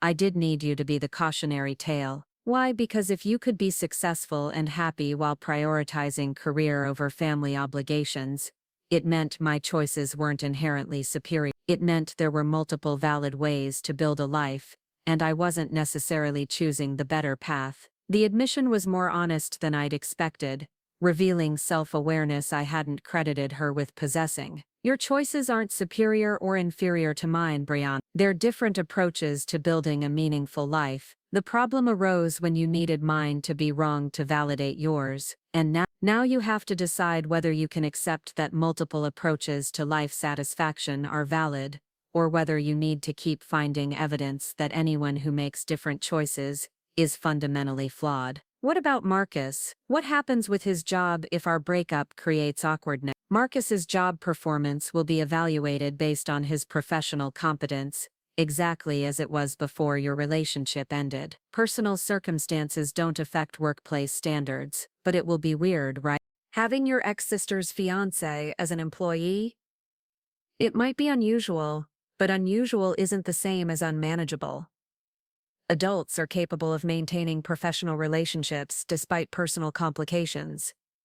You make it sound so simple. Clear boundaries and consistent standards make most complicated situations manageable. The challenge is maintaining those boundaries when emotions are running high. Brianna gathered her purse and stood to leave, pausing at my office door with an expression I couldn't quite read. For what it's worth, I don't think Marcus has romantic feelings for you. I think he has professional respect and gratitude that I misinterpreted because I'd never seen him react that way to anyone before. That's probably an accurate assessment, and I don't think you encouraged anything inappropriate. I know I didn't. I think I just couldn't handle the possibility that my fiancé respected my sister more than he respected me. The insight was painful but important, revealing dynamics that extended beyond immediate relationship conflicts into deeper questions about self-worth and competitive family patterns. Respect isn't a zero-sum commodity, Brianna. Marcus respecting my professional competence doesn't diminish his capacity to respect your other qualities. Unless those other qualities aren't as impressive as I thought they were, or unless you've been measuring your worth through comparison rather than intrinsic value. Maybe. Friday brought a team meeting that included Marcus, the first professional interaction since Brianna's office visit. His demeanor was focused, competent, showing no signs of personal drama affecting work performance. Excellent progress on the Henderson account revisions, I told him during our project review. The client specifically mentioned appreciation for your responsiveness to their feedback. Thank you. I've been working on improving my communication patterns with challenging clients. It shows. That kind of professional development benefits both your career advancement and our team's overall effectiveness. The exchange was purely professional, but I noticed how carefully Marcus maintained appropriate boundaries while still engaging authentically with work discussion. His ability to compartmentalize personal and professional concerns spoke well of his emotional maturity. After the meeting, as team members dispersed to their individual projects, Marcus approached my desk with characteristic directness. Zoe, I want to apologize for any awkwardness my personal situation might have created for you or the team. No apology necessary. Personal circumstances are separate from professional responsibilities. Brianna mentioned she came to see you yesterday. I hope that conversation didn't put you in an uncomfortable position. I handled it appropriately. Your personal relationship decisions don't affect my evaluation of your work performance. I appreciate that consistency. It's made it possible for me to focus on doing my job well despite everything else that's been happening. That's exactly what I hoped would happen. Marcus nodded, relief evident in his expression. One more thing. I want you to know that my professional respect for your leadership style is genuine and based entirely on workplace interactions. Brianna's concerns about inappropriate feelings were unfounded. I never doubted that. Good working relationships often involve mutual respect and appreciation that can be misinterpreted by people who haven't experienced them before. Exactly. Thank you for understanding. The weekend passed quietly, giving me time to process the week's dramatic developments and their implications for ongoing family dynamics. Brianna's accusations had been unfounded but revealed insecurities that went deeper than immediate relationship concerns. Sunday evening brought a text from Mother. Heard about Brianna and Marcus. How are you handling the workplace complications? I called her back rather than trying to navigate complex explanations through text messages. The workplace complications are minimal, I said when she answered. Marcus is a professional employee who's dealing with personal challenges appropriately. And you, how are you feeling about all this drama? Sad for Brianna that her relationship ended, but not surprised given the compatibility issues that had emerged. Brianna thinks you might be interested in Marcus romantically. The directness of Mother's statement surprised me, though it shouldn't have given recent family patterns of increased honesty. Brianna's assumption is incorrect. My relationship with Marcus is professional, collegial, and entirely appropriate. But you do find him attractive. Mother, whether I find any employee attractive is irrelevant, as long as my behavior remains professional and ethical. That's a boundary I maintain consistently. Fair enough. I just wanted to make sure this situation wasn't creating complications for your career. My career is secure because I maintain clear professional standards regardless of personal circumstances. Good. And Brianna? How is she handling everything? You'd have to ask her directly. I'm not the appropriate person to speak for her emotional state or recovery process. Monday morning brought news that would test my leadership skills in unexpected ways. Marcus appeared at my office early, before our scheduled team meeting, with an expression of determined professionalism. Zoe, I have something to tell you that might affect team dynamics. What's happening? I've been offered a position with Morrison Industries, senior account manager, significant salary increase, opportunity to lead their new digital marketing initiative. The news was simultaneously good for Marcus's career development and complicated for our team's current projects. Morrison Industries was one of our major clients, making his potential departure a delicate professional situation. Congratulations. That sounds like an excellent opportunity for career advancement. Thank you. I wanted to discuss the timing and transition logistics, especially given our current project commitments. When would they want you to start? They're flexible, but preferably within the next 3 weeks. That's manageable for project transitions. Do you plan to accept the offer? I think so. The role aligns with my professional goals, and honestly, it would eliminate any potential awkwardness about working for my ex-fiancé's sister. The candid acknowledgement of family complications was refreshing in its directness. Personal considerations aside, is this the right move for your career development? Absolutely. Morrison Industries offers opportunities for strategic leadership that I wouldn't have access to here for several years. Then you should accept the offer.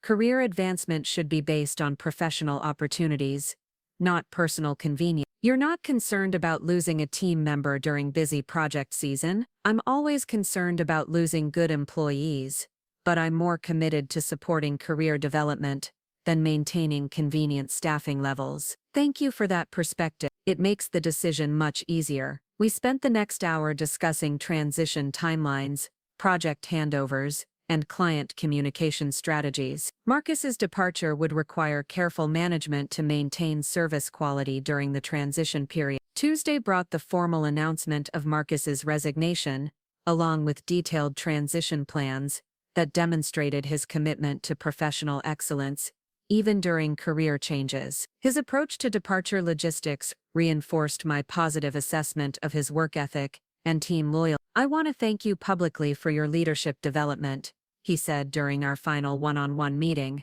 Working on your team has changed my understanding of professional excellence and career strategy. You've been an exceptional employee.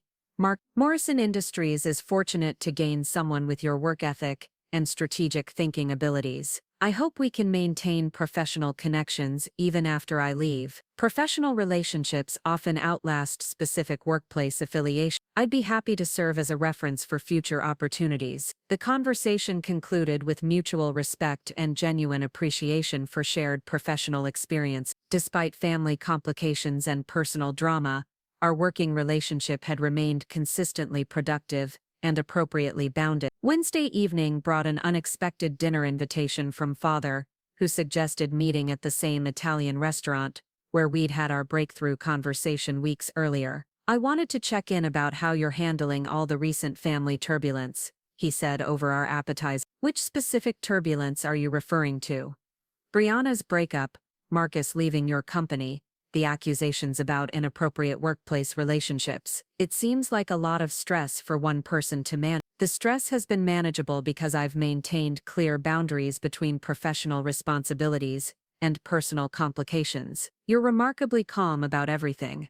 Professional training in crisis management helps with personal situations too. When you're used to handling client emergencies and team conflicts, family drama feels less overwhelming. Is that how you see us, as just another crisis to manage? The question carried undertones of hurt that I hadn't intended to create. No doubt, I see you as family members who are learning new ways of communicating after years of patterns that didn't work well for everyone involved. That's a more hopeful interpretation. It's an accurate interpretation. Change is difficult, but it's happening. Mother and I are having honest conversations. You and I are building mutual understanding. Even Brianna is starting to examine assumptions she's held for years. And Marcus, how do you feel about his departure from your company? Professionally, I'm proud that someone from my team received such an excellent opportunity. Personally, I'm glad he's pursuing career advancement that aligns with his goals. You don't have any regrets about how things worked out. I regret that family complications contributed to relationship stress for Brianna and Marcus, but I don't regret maintaining professional standards or supporting employee development. Brianna seems to think you encouraged Marcus to leave. Brianna needs someone to blame for her relationship ending other than compatibility issues that existed before any workplace complications. I'm a convenient target because I represent changes in Marcus that she found threatening. Do you think they could have worked through their problems if the work situation had been different? The question required careful consideration of relationship dynamics I'd observed but hadn't directly participated in. I think their core and compatibility was about growth and change, not workplace specifics. Marcus discovered aspects of himself that energized and motivated him. Brianna interpreted that growth as threat rather than opportunity. That's a fundamental difference in how they approach personal development. So, the relationship was doomed regardless of external circumstances. I think it was incompatible with healthy growth for both parties. Whether that makes it doomed depends on your perspective about what makes relationships successful. Father nodded thoughtfully, processing implications that extended beyond immediate family concerns. You've become quite wise about human psychology. Managing people professionally requires understanding motivation, communication patterns, and conflict resolution. Those skills transfer to personal relationships. I'm beginning to understand why you're so good at your job. Thank you. That means more to me than you probably realize. Thursday brought the final team meeting with Marcus, including presentations of his project transitions and client handover protocols. His preparation was thorough, professional, exactly what I needed to ensure seamless service continuation. Thank you for your contributions to our team's success, I said during his farewell remarks. Your work on the Henderson account and Morrison Industries relationship has been instrumental in our quarterly achievements. Thank you for the leadership development opportunity. This experience has changed my understanding of professional excellence. The exchange was formal but genuine, appropriate for workplace transitions that involved mutual respect and shared accomplishment. Friday afternoon brought Marcus's final day, including informal goodbyes and contact information exchanges with team members who wanted to maintain professional connections. The atmosphere was positive, celebratory, focused on future opportunities rather than workplace loss. Best of luck at Morrison Industries, I told him during our final conversation. I'm confident you'll excel in your new role. Thank you for everything, Zoe. For professional development, for maintaining boundaries during complicated circumstances, for supporting career advancement, even when it created inconvenience for your team. Supporting employee success is part of effective leadership. Your advancement reflects well on our entire department. I hope our professional paths cross again in the future. I'm sure they will. Portland's business community is smaller than it appears. Saturday morning brought time for reflection on the month's dramatic developments and their resolution. What had begun with kitchen seating at an engagement party had evolved into family conversations about respect, professional recognition, relationship compatibility, and career development. I thought about the woman who'd sat behind a dish rack 4 weeks earlier, feeling dismissed and invisible while her sister celebrated. That woman had possessed the same professional competence, the same leadership skills, the same capacity for strategic thinking that now commanded respect from family members and colleagues alike. The difference wasn't in my capabilities or achievement. The difference was in other people's awareness of those qualities and willingness to adjust their perceptions based on new information. Marcus's departure from the company eliminated the daily reminder of family complications,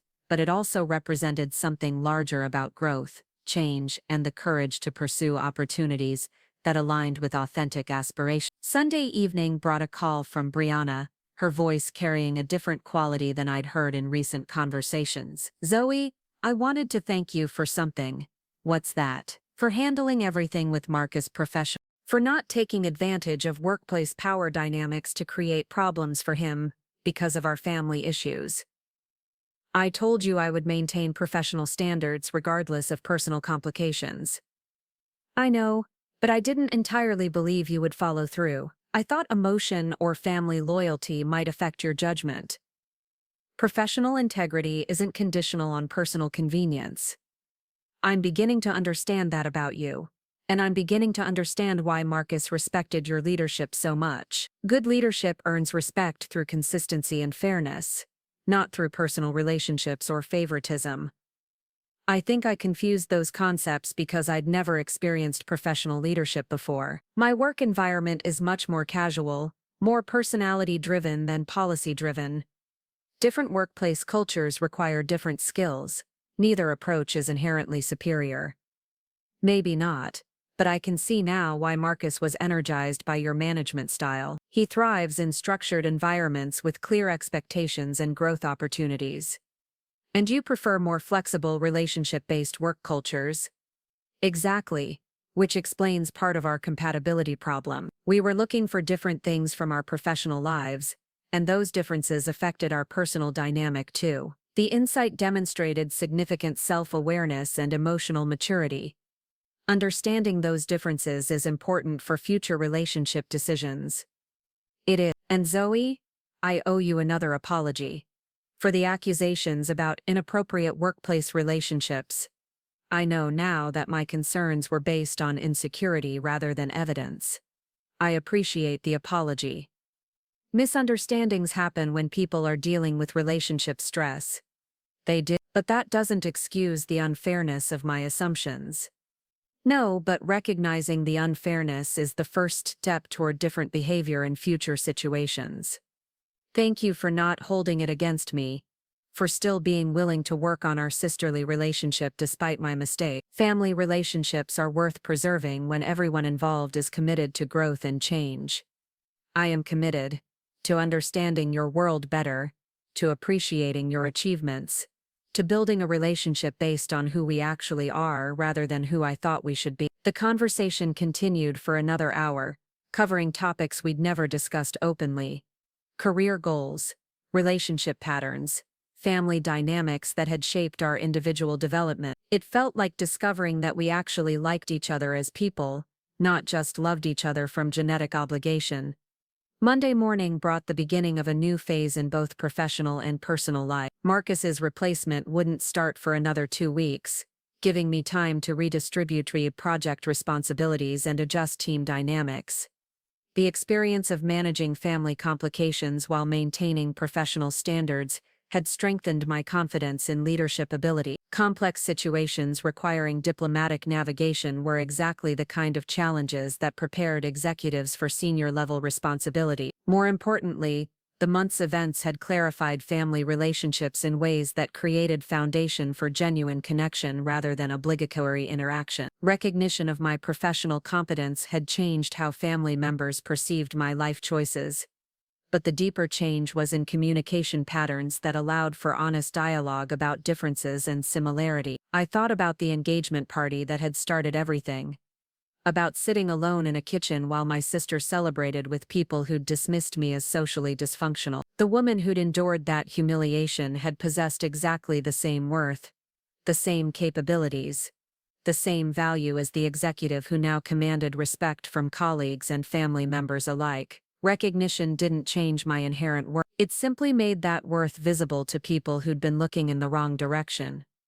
Tuesday brought a team meeting to discuss project redistributions and workflow adjustments for Marcus's transition period. The conversation was strategic, collaborative, focused on maintaining service excellence during staffing changes. I want to thank everyone for their flexibility during this transition, I told the team. Your willingness to take on additional responsibilities demonstrates the kind of professional commitment that makes our department successful. The response was enthusiastic, supportive, exactly what I needed from a team dealing with change and increased workload. Good employees rally around challenges when they trust leadership and feel valued for their contributions. After the meeting, I sat alone in my office, considering the path that had led from kitchen seating to executive recognition. The journey hadn't changed my fundamental character or capabilities, but it had revealed them to people who'd been unwilling or unable to see them before. Sometimes the most profound transformations aren't internal changes, but external recognition of qualities that were always present. Sometimes justice isn't about dramatic confrontations, but about patient consistency, until truth becomes impossible to ignore.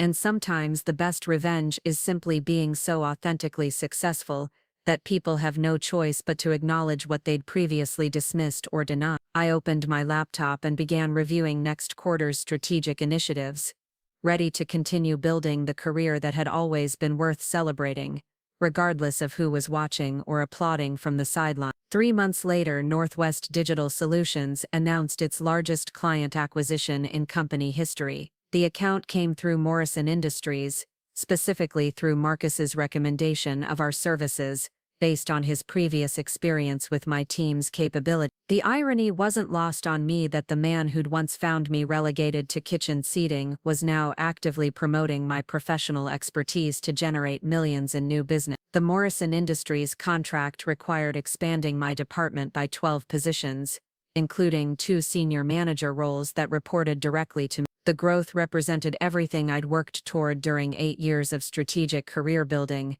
increased responsibilities, larger budgets, and recognition at the highest levels of corporate leadership. Congratulations on the Morrison acquisition, said Jennifer Walsh, our chief executive officer, during the quarterly executive meeting. Your team's reputation for excellence obviously extends beyond our current client base. Thank you. The Morrison team specifically requested our services based on Marcus Rodriguez's advocacy for our strategic capabilities and service quality. Rodriguez was your former employee, correct? That's right.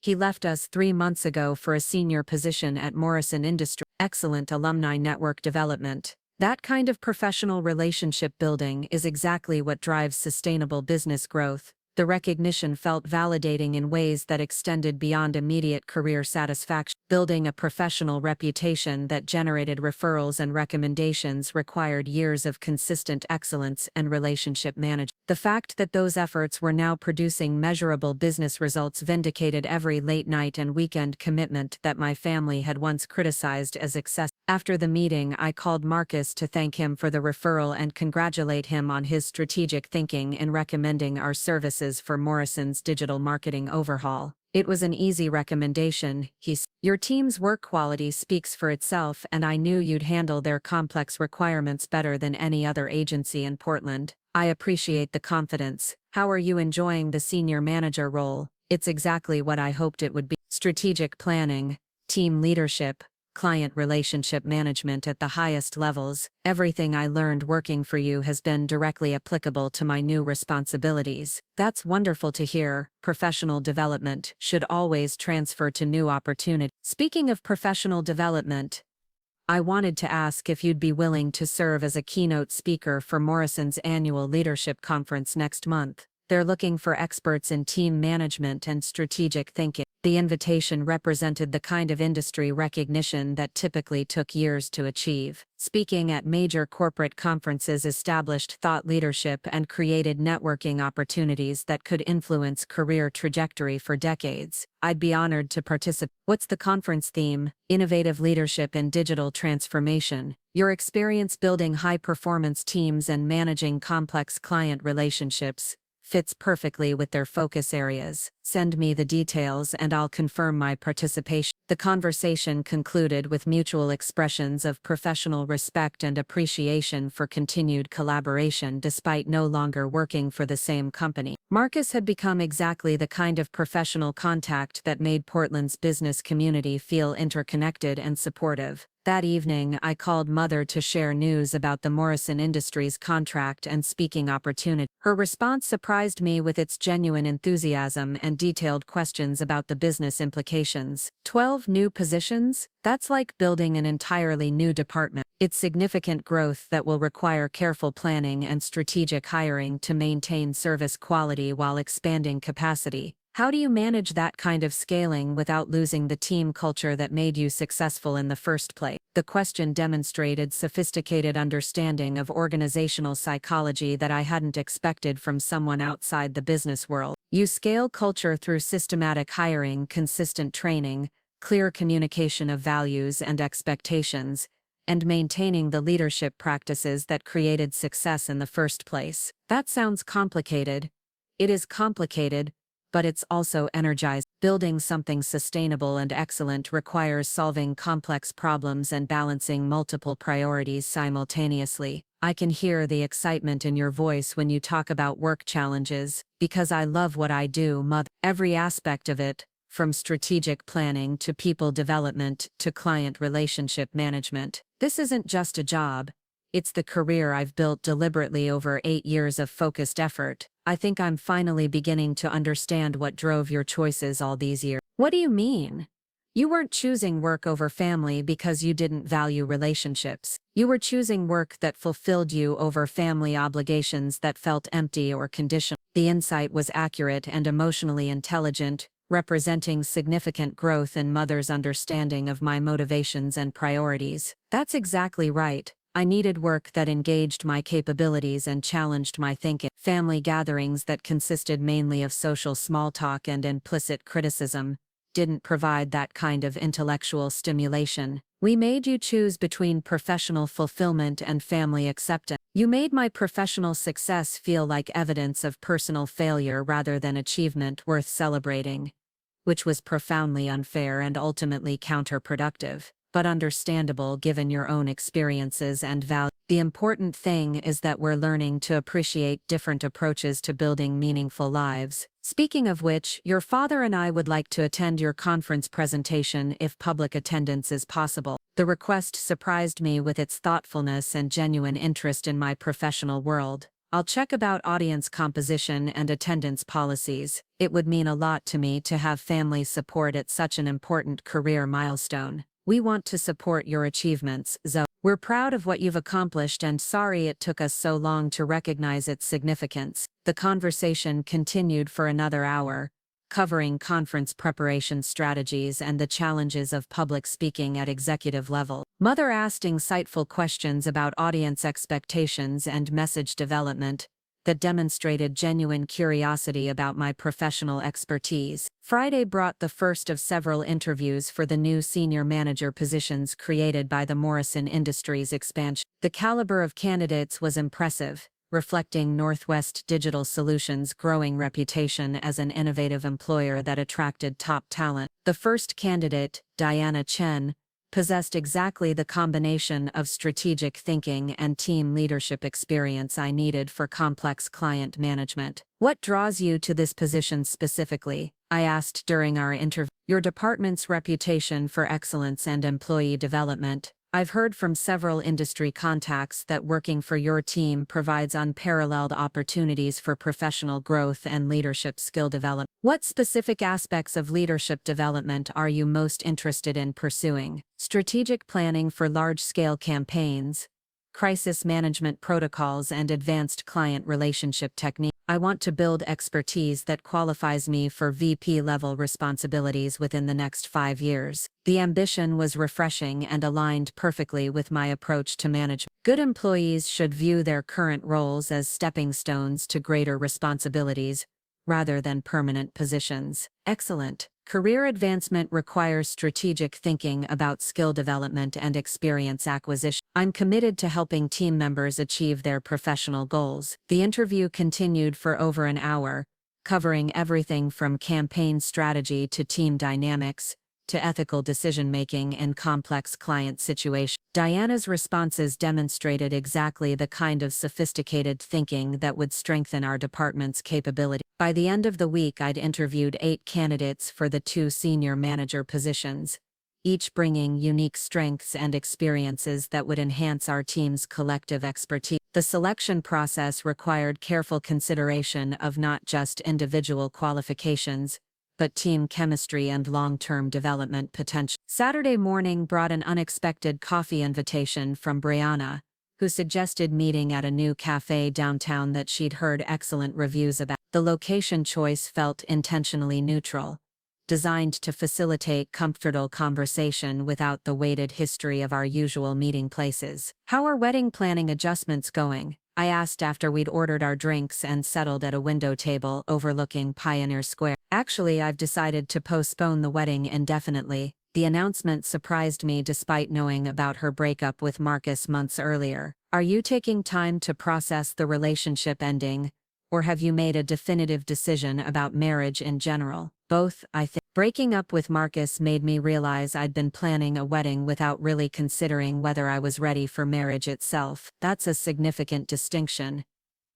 I got so caught up in the romance of engagement and the excitement of planning that I never seriously examined whether Marcus and I were compatible for long-term partnership. What kind of incompatibilities did you discover? Fundamental differences about growth, ambition, career priorities, family dynamics, things that seemed minor during dating but would have become major sources of conflict over decades of marriage. The analysis was mature, thoughtful, exactly the kind of self-reflection that led to better decision-making about future relationships. How are you feeling about the postponement decision? Relieved, most disappointed about losing the relationship, but relieved about avoiding a marriage that probably wouldn't have succeeded. That's a healthy perspective. I think working through this situation has taught me things about myself that I needed to learn before making permanent commitments to anyone. What kinds of things? Brianna stirred her latte thoughtfully, considering how to articulate insights that were still developed. I realized I was attracted to Marcus partly because he seemed safe,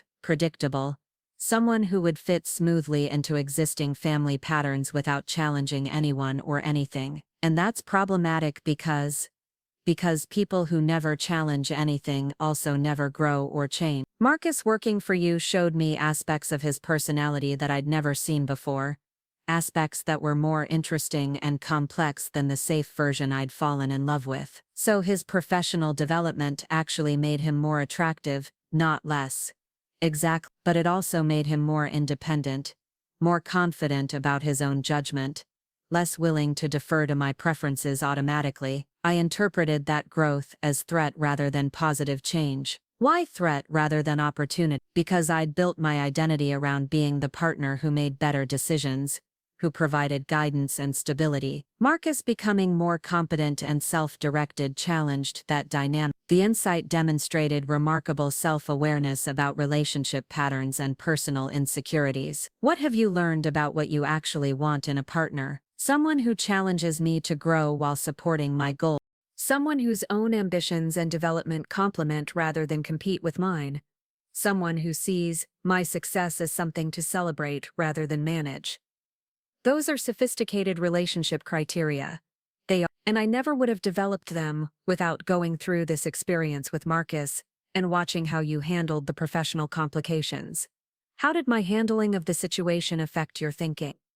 You maintained consistent standards and supported his development even when it created inconvenience for your team. You separated professional responsibilities from personal feelings. You demonstrated that successful people can work together effectively, regardless of complicated family dynamics. Those are basic professional skills, but I appreciate the recognition. They're basic for you, but they were revelation for me. I'd never seen anyone navigate complex interpersonal situations with that level of consistency and fairness. What does this mean for your future relationship goals? I want to develop my own professional competence and personal competence before making major partnership commitments. I want to bring more to a relationship than need for validation and security. That sounds like excellent personal development planning. It is. And Zoe, I want to thank you for something specific. What's that? For being patient with my learning process, for not holding my mistakes and accusations against me permanently, for continuing to work on our sisterly relationship, despite my immaturity about professional boundaries and family dynamics. Family relationships require patience and forgiveness when people are genuinely committed to growth and change.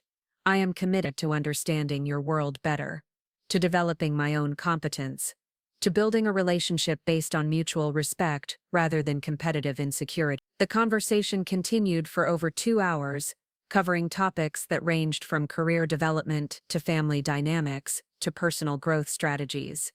It felt like discovering that we could actually be friends as adults, not just sisters by genetic accident. Monday morning brought the Morrison Industries contract signing ceremony, a formal event that included executives from both companies and marked the beginning of our largest client partnership to date. The ceremony took place in Northwest Digital Solutions Executive Conference Room, with floor-to-ceiling windows providing dramatic views of downtown Portland. This partnership represents exactly the kind of strategic alliance that drives sustainable growth for both organizations, said Jennifer Walsh during her opening remarks. Zoe Parker's department will be leading our service delivery for this account, building on the foundation of excellence that made this collaboration possible. Marcus attended the ceremony as Morrison Industries' senior marketing manager, representing their internal team that would coordinate with my department on campaign development and executions. His presence felt comfortable, professional, exactly what I'd hoped our post-employment relationship would become. Congratulations on building the team that won this account, he said during the networking reception that followed the formal ceremony. Morrison's executives were unanimous in their enthusiasm for working with your department. Thank you for advocating for our capabilities. That kind of professional referral is invaluable for business development. It was easy to advocate for quality I'd experienced first. Your team's standards set the benchmark for everything I've done at Morrison. I'm glad our work together provided useful professional development. More than useful, transformational. Working for you changed my understanding of strategic thinking and leadership excellence. The conversation was witnessed by several Morrison Industries executives, who clearly appreciated the mutual professional respect and continued collaboration despite Marcus's career change. That kind of alumni relationship building enhanced reputation for both companies and created foundation for future business opportunity. Tuesday brought the first strategic planning session for the Morrison Industries campaign, including representatives from both companies and detailed discussion of objectives, timelines, and success metrics. The complexity of the project required sophisticated coordination and communication protocol. Our primary objective is brand positioning that establishes Morrison Industries as the innovation leader in sustainable manufacturing, explained Marcus during his presentation of internal goals and expectations. That aligns perfectly with our strategic approach to technology sector branding, I responded. We'll develop messaging frameworks that emphasize both technical excellence and environmental responsibility. The collaboration was seamless, professional, exactly what both companies needed for successful campaign execution. Marcus's understanding of our team's capabilities and methodologies made communication efficient and strategic planning more precise. After the meeting, Diana Chen, who'd been hired as one of my new senior managers, approached me with obvious enthusiasm about the project scope and client collaboration. Complex branding objectives, multiple stakeholder management, innovative campaign development across traditional and digital platforms. Morrison Industries will require our most sophisticated thinking and execution. It's an excellent opportunity for senior-level skill development. I appreciate being included in such a high-profile project from the beginning. Leadership that provides growth opportunities this early builds tremendous loyalty and motivation. Good employees should have access to challenging projects that develop their capability. That's how individuals advance and teams improve collectively. It's also how departments build reputations for excellence that attract top talent and premier clients. Exactly.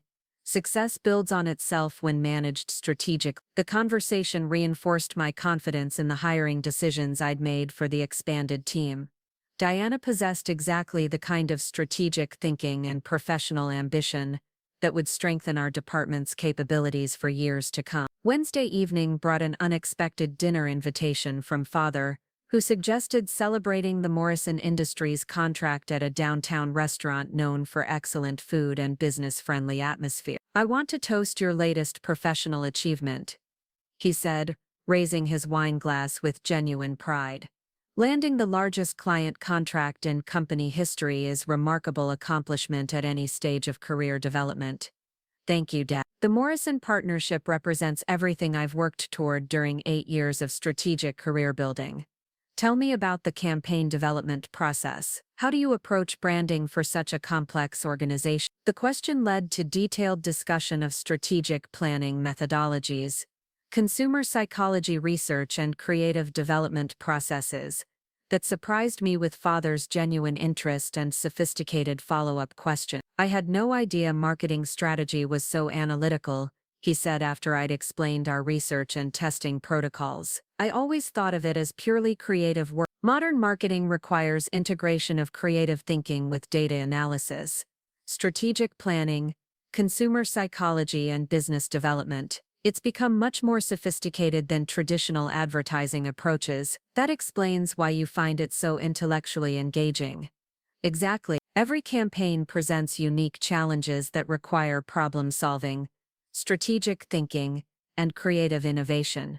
It's work that uses every skill I've developed, and the Morrison Industries project will be particularly complex. Extremely complex. Sustainable manufacturing branding requires balancing technical credibility with environmental messaging, B2B communication with consumer awareness, innovation leadership with industry tradition. It's the kind of project that can establish thought leadership for our entire department. Thought leadership? Industry recognition as experts whose methodologies and innovations influence how other professionals approach similar challenges. That sounds like the kind of career milestone that opens doors to even greater opportunities. It is. Successful execution of the Morrison campaign could position me for executive roles at larger companies or consulting opportunities with Fortune 500 clients. Father leaned back in his chair, processing implications that extended beyond immediate project success. You've built something remarkable, Zoe.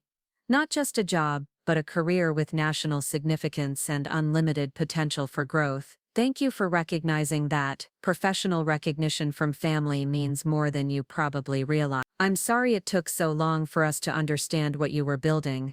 Understanding takes time when people have different experiences and priorities. The important thing is that we're learning to appreciate each other's choices and achievements. Speaking of appreciation, your mother and I have been discussing ways to better support your career development. What kind of support? Professional networking, for one. We have friends and acquaintances in various industries who might benefit from your expertise or provide opportunities for business development. The offer surprised me with its thoughtfulness and practical value. I'd appreciate any networking opportunities that feel natural and appropriate. Professional relationships often develop from personal introductions. Good. We want to contribute to your success rather than just applaud it from the sidelines. Thursday brought the conference call that would change everything. Jennifer Walsh summoned me to her office with unusual urgency, her expression carrying the kind of focused intensity that preceded major announcements. "Close the door and have a seat," she said, gesturing to the chair across from her mahogany desk. "I have a proposition that will require careful consideration and quick decision-making." "What kind of proposition?" Northwest Digital Solutions has been approached by Cascade Industries about acquiring our marketing department as the foundation for their new consulting division. They want you to lead the entire operation as Senior Vice President of Strategic Marketing. The announcement hit like lightning, illuminating possibilities I'd never seriously considered, but that felt immediately compelling. They want to acquire my department specifically. They want to acquire your department because of its reputation for excellence and your leadership capabilities. The Morrison Industries contract convinced them that we've built something truly exceptional. What would this mean practically? Complete operational control over a new consulting division, budget authority for major client acquisitions, equity participation in the division's success, and salary compensation that reflects executive-level responsibilities, and the timeline for decision-making. They need an answer within 2 weeks. If you're interested, they want to begin transition planning immediately. The opportunity represented everything I'd worked toward, amplified beyond my most ambitious projection. Senior Vice President at a Fortune 500 company with equity participation and unlimited growth potential. Can I review the complete proposal and discuss terms with my team before making a decision? Of course. This affects everyone in your department and their continued employment as part of the acquisition package. They want the entire team intact, including recent hires like Diana Chen. They recognize that your success comes from team building and leadership development, not just individual expertise. That evening, I called Chloe to discuss the implications of an opportunity that seemed almost too good to be true. "Zoe, this is incredible," she said, after I'd explained the Cascade Industries offer. "Senior VP with equity participation at 32 years old. That's the kind of career acceleration that happens maybe once in a lifetime. It feels surreal, like everything I've worked for suddenly accelerating beyond anything I'd planned or expected. Sometimes preparation meets opportunity in ways that create exponential rather than linear growth. What concerns me is leaving Northwest Digital Solutions after 8 years of building relationships and reputation. What concerns me is you even hesitating about an opportunity that could establish you as one of Portland's most influential business leaders. You think I should accept immediately? I think you should negotiate terms that protect your interests and then accept the best offer of your career, even if it means starting over at a new company with different culture and expectations." "Zoe, you're not starting over. You're bringing proven expertise and an entire team to an organization that specifically recruited you because of your achievements. That's expansion, not restart." The conversation continued for over an hour, examining every aspect of the opportunity and its implications for both immediate career trajectory and long-term professional goals. By the end, my initial hesitation had transformed into strategic excitement about possibilities that could reshape everything. Friday morning brought the team meeting where I would share news about the Cascade Industries opportunity and its implications for everyone's career development. The announcement would require careful communication to maintain team morale while explaining complex transition logistics. "I have significant news to share that affects all of us," I began, watching 37 faces turn toward me with expressions of curiosity and concern. Cascade Industries has made an offer to acquire our entire department as the foundation for their new strategic consulting division. The silence that followed was heavy with processing, as team members considered implications that ranged from job security to career advancement to professional recognition. Diana Chen was the first to speak. What would this mean for our current projects and client relationships? All existing commitments would transfer to the new division, with improved resources and expanded capabilities for service delivery. Marcus, participating via video conference from Morrison Industries, added his perspective. Cascade Industries has an excellent reputation for employee development and innovative business practices. This could be a tremendous opportunity for everyone involved. What about job security and compensation during the transition? Asked another team member. Employment continuity is guaranteed for everyone, with potential for advancement and increased compensation as the division grows. And you, Zoe, what role would you have in the new organization? I've been offered the position of Senior Vice President of Strategic Marketing, with operational control over the entire consulting division. The room erupted in congratulations and expressions of excitement about working for someone whose career advancement validated their own professional development choices. This is incredible recognition for everything we've built together, said Diane. Working for a senior VP with your track record opens doors for advancement that wouldn't be available anywhere else. I appreciate the confidence, but I want everyone to understand that this decision affects your careers too. I won't make the choice unilaterally without considering its impact on the team. Are you seriously considering refusing this offer? Asked someone from the back of the room. I'm seriously considering all implications before making a decision that affects 37 people's professional future. Zoe, said Diana, speaking for the group, I think I can safely say that everyone in this room would be honored to continue working with you in an expanded role at a company that recognizes excellence, the way Cascade Industries obviously does. The murmur of agreement that followed convinced me that team support wouldn't be an obstacle to accepting what appeared to be the opportunity of a lifetime. The weekend passed in careful consideration of contract terms, transition logistics, and strategic implications that extended years into the future. By Sunday evening, I'd reached a decision that felt both inevitable and transformative. Monday morning brought the call to Jennifer Walsh that would change the trajectory of my career and the lives of everyone on my team. I'm ready to accept the Cascade Industries offer, I said, settling into the chair across from her desk for what would be our final strategic planning conversation. As colleagues, I thought you might. It's exactly the kind of opportunity you've been preparing for, even if you didn't know it. Thank you for supporting my development and creating the foundation that made this possible. Thank you for building a department that brings credit to our entire organization. Your success reflects well on everyone who's worked with you. The conversation that followed covered transition timelines, client communication protocols, and administrative details that would ensure seamless continuity for all stakeholders. As I left Jennifer's office for the last time as her subordinate, I reflected on the journey that had brought me from kitchen seating at an engagement party to executive leadership at a Fortune 500 company in less than 1 year. The transformation hadn't happened overnight, but had been building through 8 years of strategic career development, professional excellence, and consistent demonstration of leadership capabilities that finally received the recognition they deserved. Sometimes justice isn't dramatic confrontation or public vindication. Sometimes justice is simply becoming so undeniably successful that everyone who once dismissed you has no choice but to acknowledge what they failed to recognize earlier. And sometimes the best revenge is living so well that revenge becomes irrelevant to your happiness and success.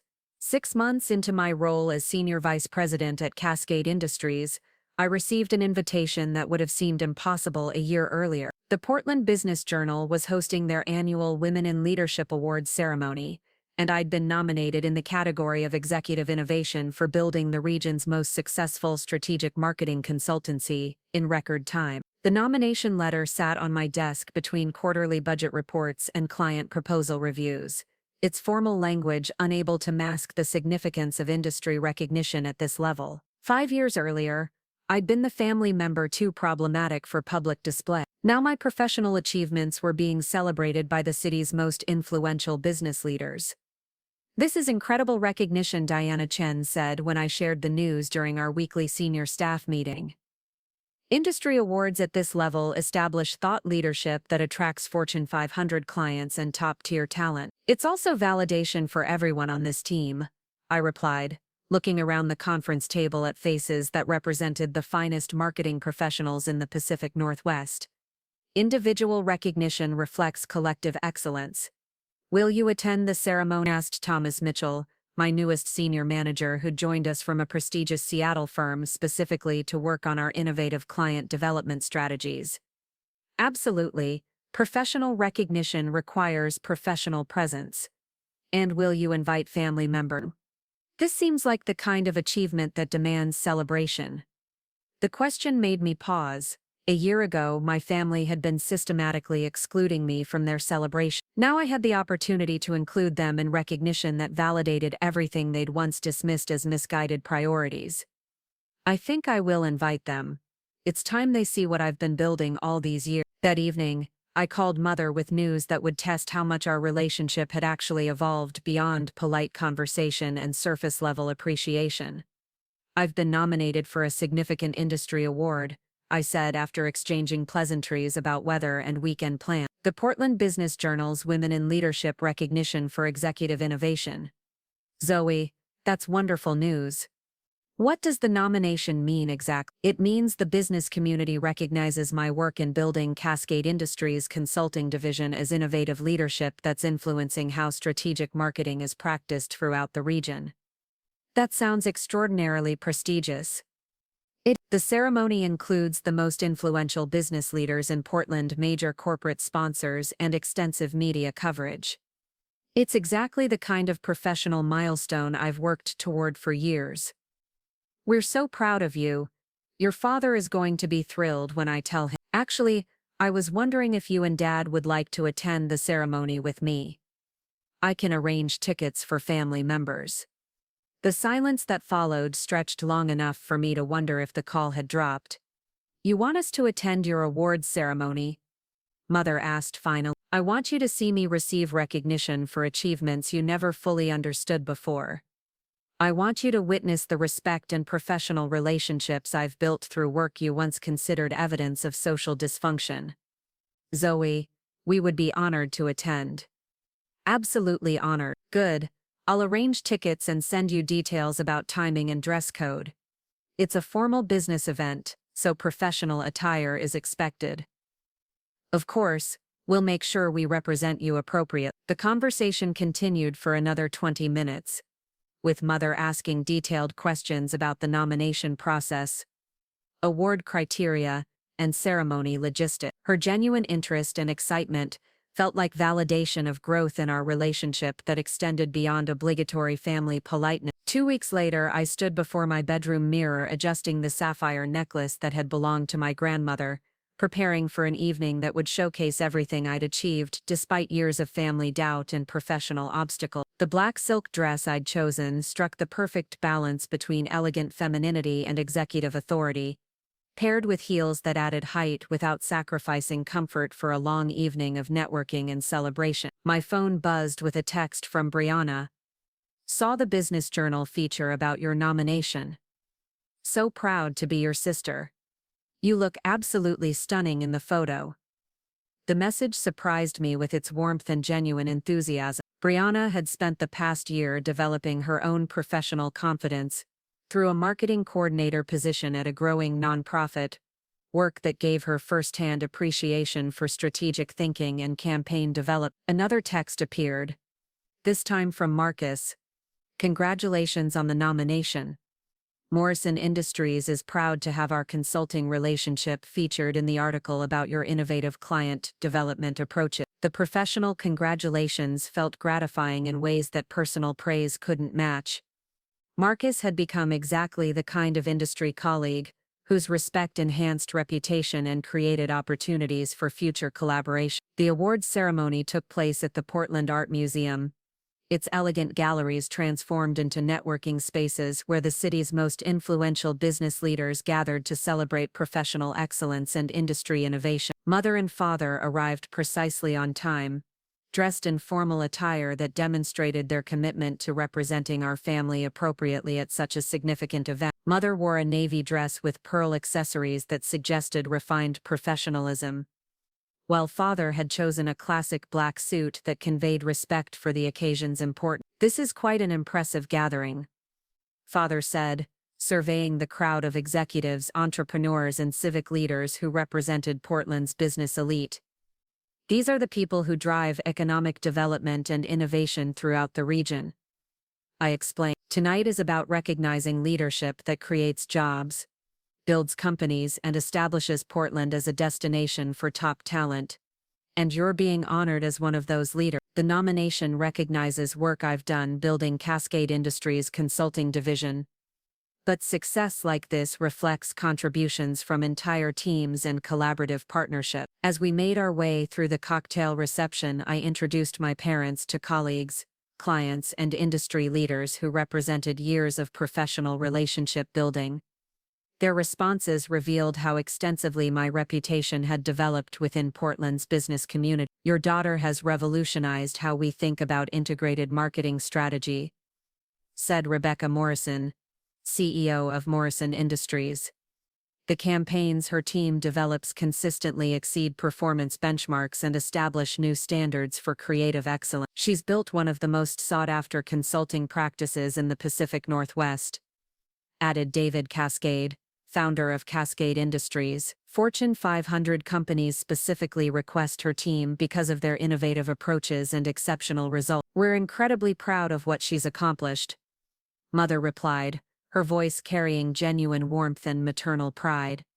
Father engaged in sophisticated conversation about business development and market expansion strategies that demonstrated his growing understanding of my professional work. The ease with which he discussed complex topics revealed how much effort he'd invested in educating himself about strategic marketing and consulting practices. When Zoe first told us about her promotion to senior vice president, we didn't fully grasp the significance, he admitted to David Cascade. "We understand now that she's built something truly exceptional. She has exceptional talent for identifying market opportunities and developing innovative solutions that create competitive advantages for her clients," David replied. "That combination of strategic thinking and execution excellence is what drives sustainable business growth." The formal ceremony began with opening remarks from the Portland Business Journal's publisher, followed by presentations of awards in various categories that recognize different aspects of business leadership and community contribution. When they announced the Executive Innovation category, I felt my heart rate increase despite months of preparation for this moment. Recognition at this level represented validation of every career choice, every late night, every weekend commitment that had built the foundation for tonight's celebration. This year's Executive Innovation Award recognizes a leader who has transformed industry practices while building one of the region's most successful strategic consulting firms, the presenter announced. Her innovative approaches to integrated marketing have established new benchmarks for creative excellence and client satisfaction. The pause before announcing the winner felt endless, though it probably lasted only seconds. The Portland Business Journal's Executive Innovation Award goes to Zoe Parker,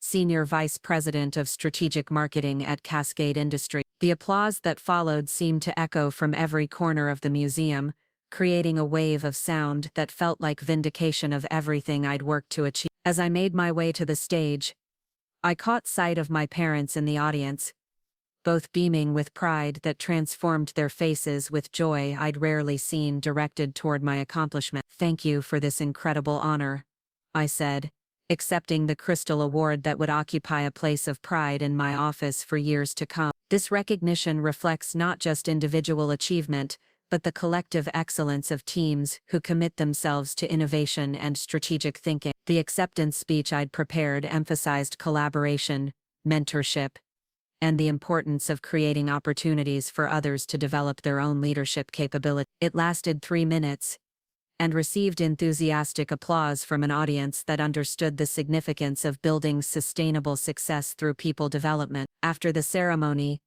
during the networking reception that allowed winners to celebrate with colleagues and supporters, Marcus approached our family group with obvious professional respect and personal warmth. Congratulations, Zoe. This award is well-deserved recognition for leadership that's influenced how marketing professionals throughout the region approach strategic planning. Thank you, Marcus. Your advocacy for our services at Morrison Industries has been instrumental in establishing the client relationships that made this recognition possible. It's been a privilege to collaborate with your team. The campaigns you've developed for Morrison consistently exceed our expectations and create competitive advantages that drive measurable business growth. Father extended his hand to Marcus with genuine friendliness. We're grateful for your continued professional relationship with Zoe. It's clear that you recognize the exceptional work she's doing. Working with Zoe changed my understanding of professional excellence.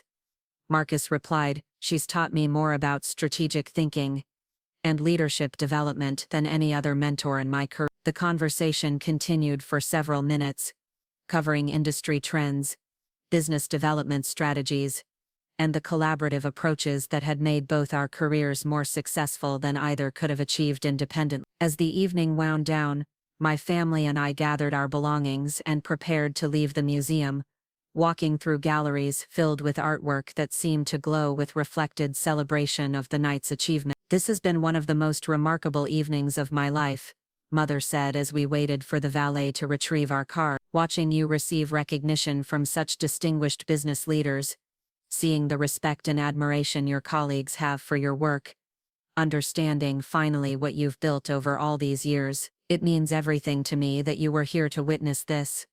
I replied, professional recognition is more meaningful when shared with people who matter most. We're sorry it took us so long to understand what you were building, Father added. Tonight made it clear that your career choices were not just valid, but vision. Understanding takes time when people have different experiences and priorities. What matters is that we've learned to appreciate each other's achievements and support each other's goals. The drive home through Portland's quiet streets gave me time to process an evening that felt like the culmination of everything I'd worked toward since sitting alone in that kitchen a year earlier. The woman who'd been dismissed as socially dysfunctional was now receiving industry recognition for innovative leadership that influenced how business was conducted throughout the region. The transformation hadn't happened overnight, but through years of strategic career building, professional excellence, and consistent demonstration of capabilities that finally received the recognition they deserve. More importantly, the recognition had come not through dramatic confrontation or family intervention, but through the simple power of becoming undeniably successful at work I love. At home in my Pearl District apartment, I placed the Crystal Award on my bookshelf between framed photographs of team achievements and client success stories. The award would serve as a reminder not just of professional recognition, but of the journey that had led from family exclusion to industry celebration. My phone buzzed with a text from Brianna. Watching you accept that award tonight was one of the proudest moments of my life. You've shown me what's possible when someone commits themselves completely to work they're passionate about. Another message followed from Chloe. You looked absolutely radiant accepting that award. Years of excellence finally getting the recognition it deserved. The messages continued throughout the weekend, from colleagues, clients, and industry contacts who'd seen media coverage of the ceremony and wanted to offer congratulations. Each message reinforced how extensively my professional reputation had developed within Portland's business community. Monday morning brought return to normal routines, though normal now included managing a consulting division that had grown to 63 employees and handling client relationships that represented over $80 million in annual revenue. How does it feel to be an award-winning executive? Diana asked during our weekly strategy meeting. It feels like validation of everything we've built together, I replied. Individual recognition reflects team excellence and collaborative achievement. The media coverage has already generated 3 new client inquiries, added Tom. Industry awards create visibility that attracts exactly the kind of Fortune 500 relationships we want to develop. Excellent. Professional recognition should translate into business opportunities that benefit everyone on the team. The conversation shifted to quarterly planning and strategic initiatives that would guide our work for the remainder of the year. The award recognition had enhanced our market position, but sustainable success required continued innovation and exceptional service delivery. That afternoon brought an unexpected phone call from Jennifer Walsh, My former supervisor at Northwest Digital Solutions. Congratulations on the Executive Innovation Award, she said. The recognition is well-deserved and reflects exceptional leadership development during your time here. Thank you, Jennifer. Northwest Digital provided the foundation for everything I've been able to achieve at Cascade Industries. I'm calling because we have a proposition that might interest you. Our board of directors is considering establishing a strategic consulting subsidiary, and they'd like to explore partnership opportunities with your division. The conversation that followed outlined potential collaboration structures that could benefit both organizations, while expanding service capabilities for our respective clients. It represented exactly the kind of strategic opportunity that grew naturally from industry recognition and professional reputation. Tuesday evening brought dinner with my parents at the same Italian restaurant where Father and I had begun rebuilding our relationship months early. The conversation felt different now, grounded in mutual respect and genuine appreciation for each other's achievements and perspectives. We've been thinking about how to better support your continued success, Mother said over appetizer. Beyond professional networking, we want to contribute to your achievements rather than just celebrating them. What kind of contribution are you considering? Financial investment in your consulting division, if equity participation is available. Father replied, we want to benefit from your business acumen while providing capital that supports expansion and development. The offer surprised me with its sophistication and practical value. Family investment could provide growth capital while creating financial alignment that strengthened rather than complicated our relationship. I'd be interested in exploring investment opportunities that make sense for both family finances and business development. I said, professional partnerships often work well when they're structured properly. We'll have our financial advisor research investment structures and legal requirements. Mother added, this feels like an opportunity to support your success while participating in the growth you're creating. The conversation continued for over 2 hours, covering everything from business expansion strategies to family relationship dynamics to personal goals that extended years into the future. It felt like discovering that we actually enjoyed each other's company as adults, not just loved each other from genetic obligation. As we prepared to leave the restaurant, Father paused to share something that felt like the culmination of our relationship transformation. A year ago, we thought your career focus was evidence of misplaced priorities. He said, tonight we understand that you've built something remarkable that brings value to thousands of people and creates opportunities for professional development that change lives. Thank you for taking the time to understand my world instead of judging it by standards that didn't apply. Thank you for being patient with our learning process and continuing to include us in your success despite our initial lack of support. The following months brought continued growth for the consulting division, expanded client relationships that included several Fortune 500 companies, and industry recognition that established our team as thought leaders in strategic marketing innovation. More importantly, they brought family relationships based on mutual respect, genuine appreciation, and shared commitment to supporting each other's goals and achievement. The woman who'd once sat alone in a kitchen had become someone whose success was celebrated by the same people who'd once dismissed her as problematic. The transformation hadn't required dramatic confrontation or public vindication. It had simply required the patience to become so authentically successful that recognition became inevitable, and the wisdom to understand that justice often comes not through revenge, but through living so well that past hurts become irrelevant to present happiness. Standing in my corner office, overlooking downtown Portland, surrounded by awards and photographs that documented years of professional achievement and team success, I reflected on a journey that had led from family exclusion to industry leadership, through nothing more complex than excellent persistence and the courage to pursue work that fulfilled my deepest capabilities. Sometimes the best revenge truly is massive success, but more often, the best outcome is discovering that revenge becomes unnecessary when you build a life so satisfying that past slights simply don't matter anymore. Up next, you've got 2 more standout stories right on your screen. If this one hit the mark, you won't want to pass these up. Just click and check them out.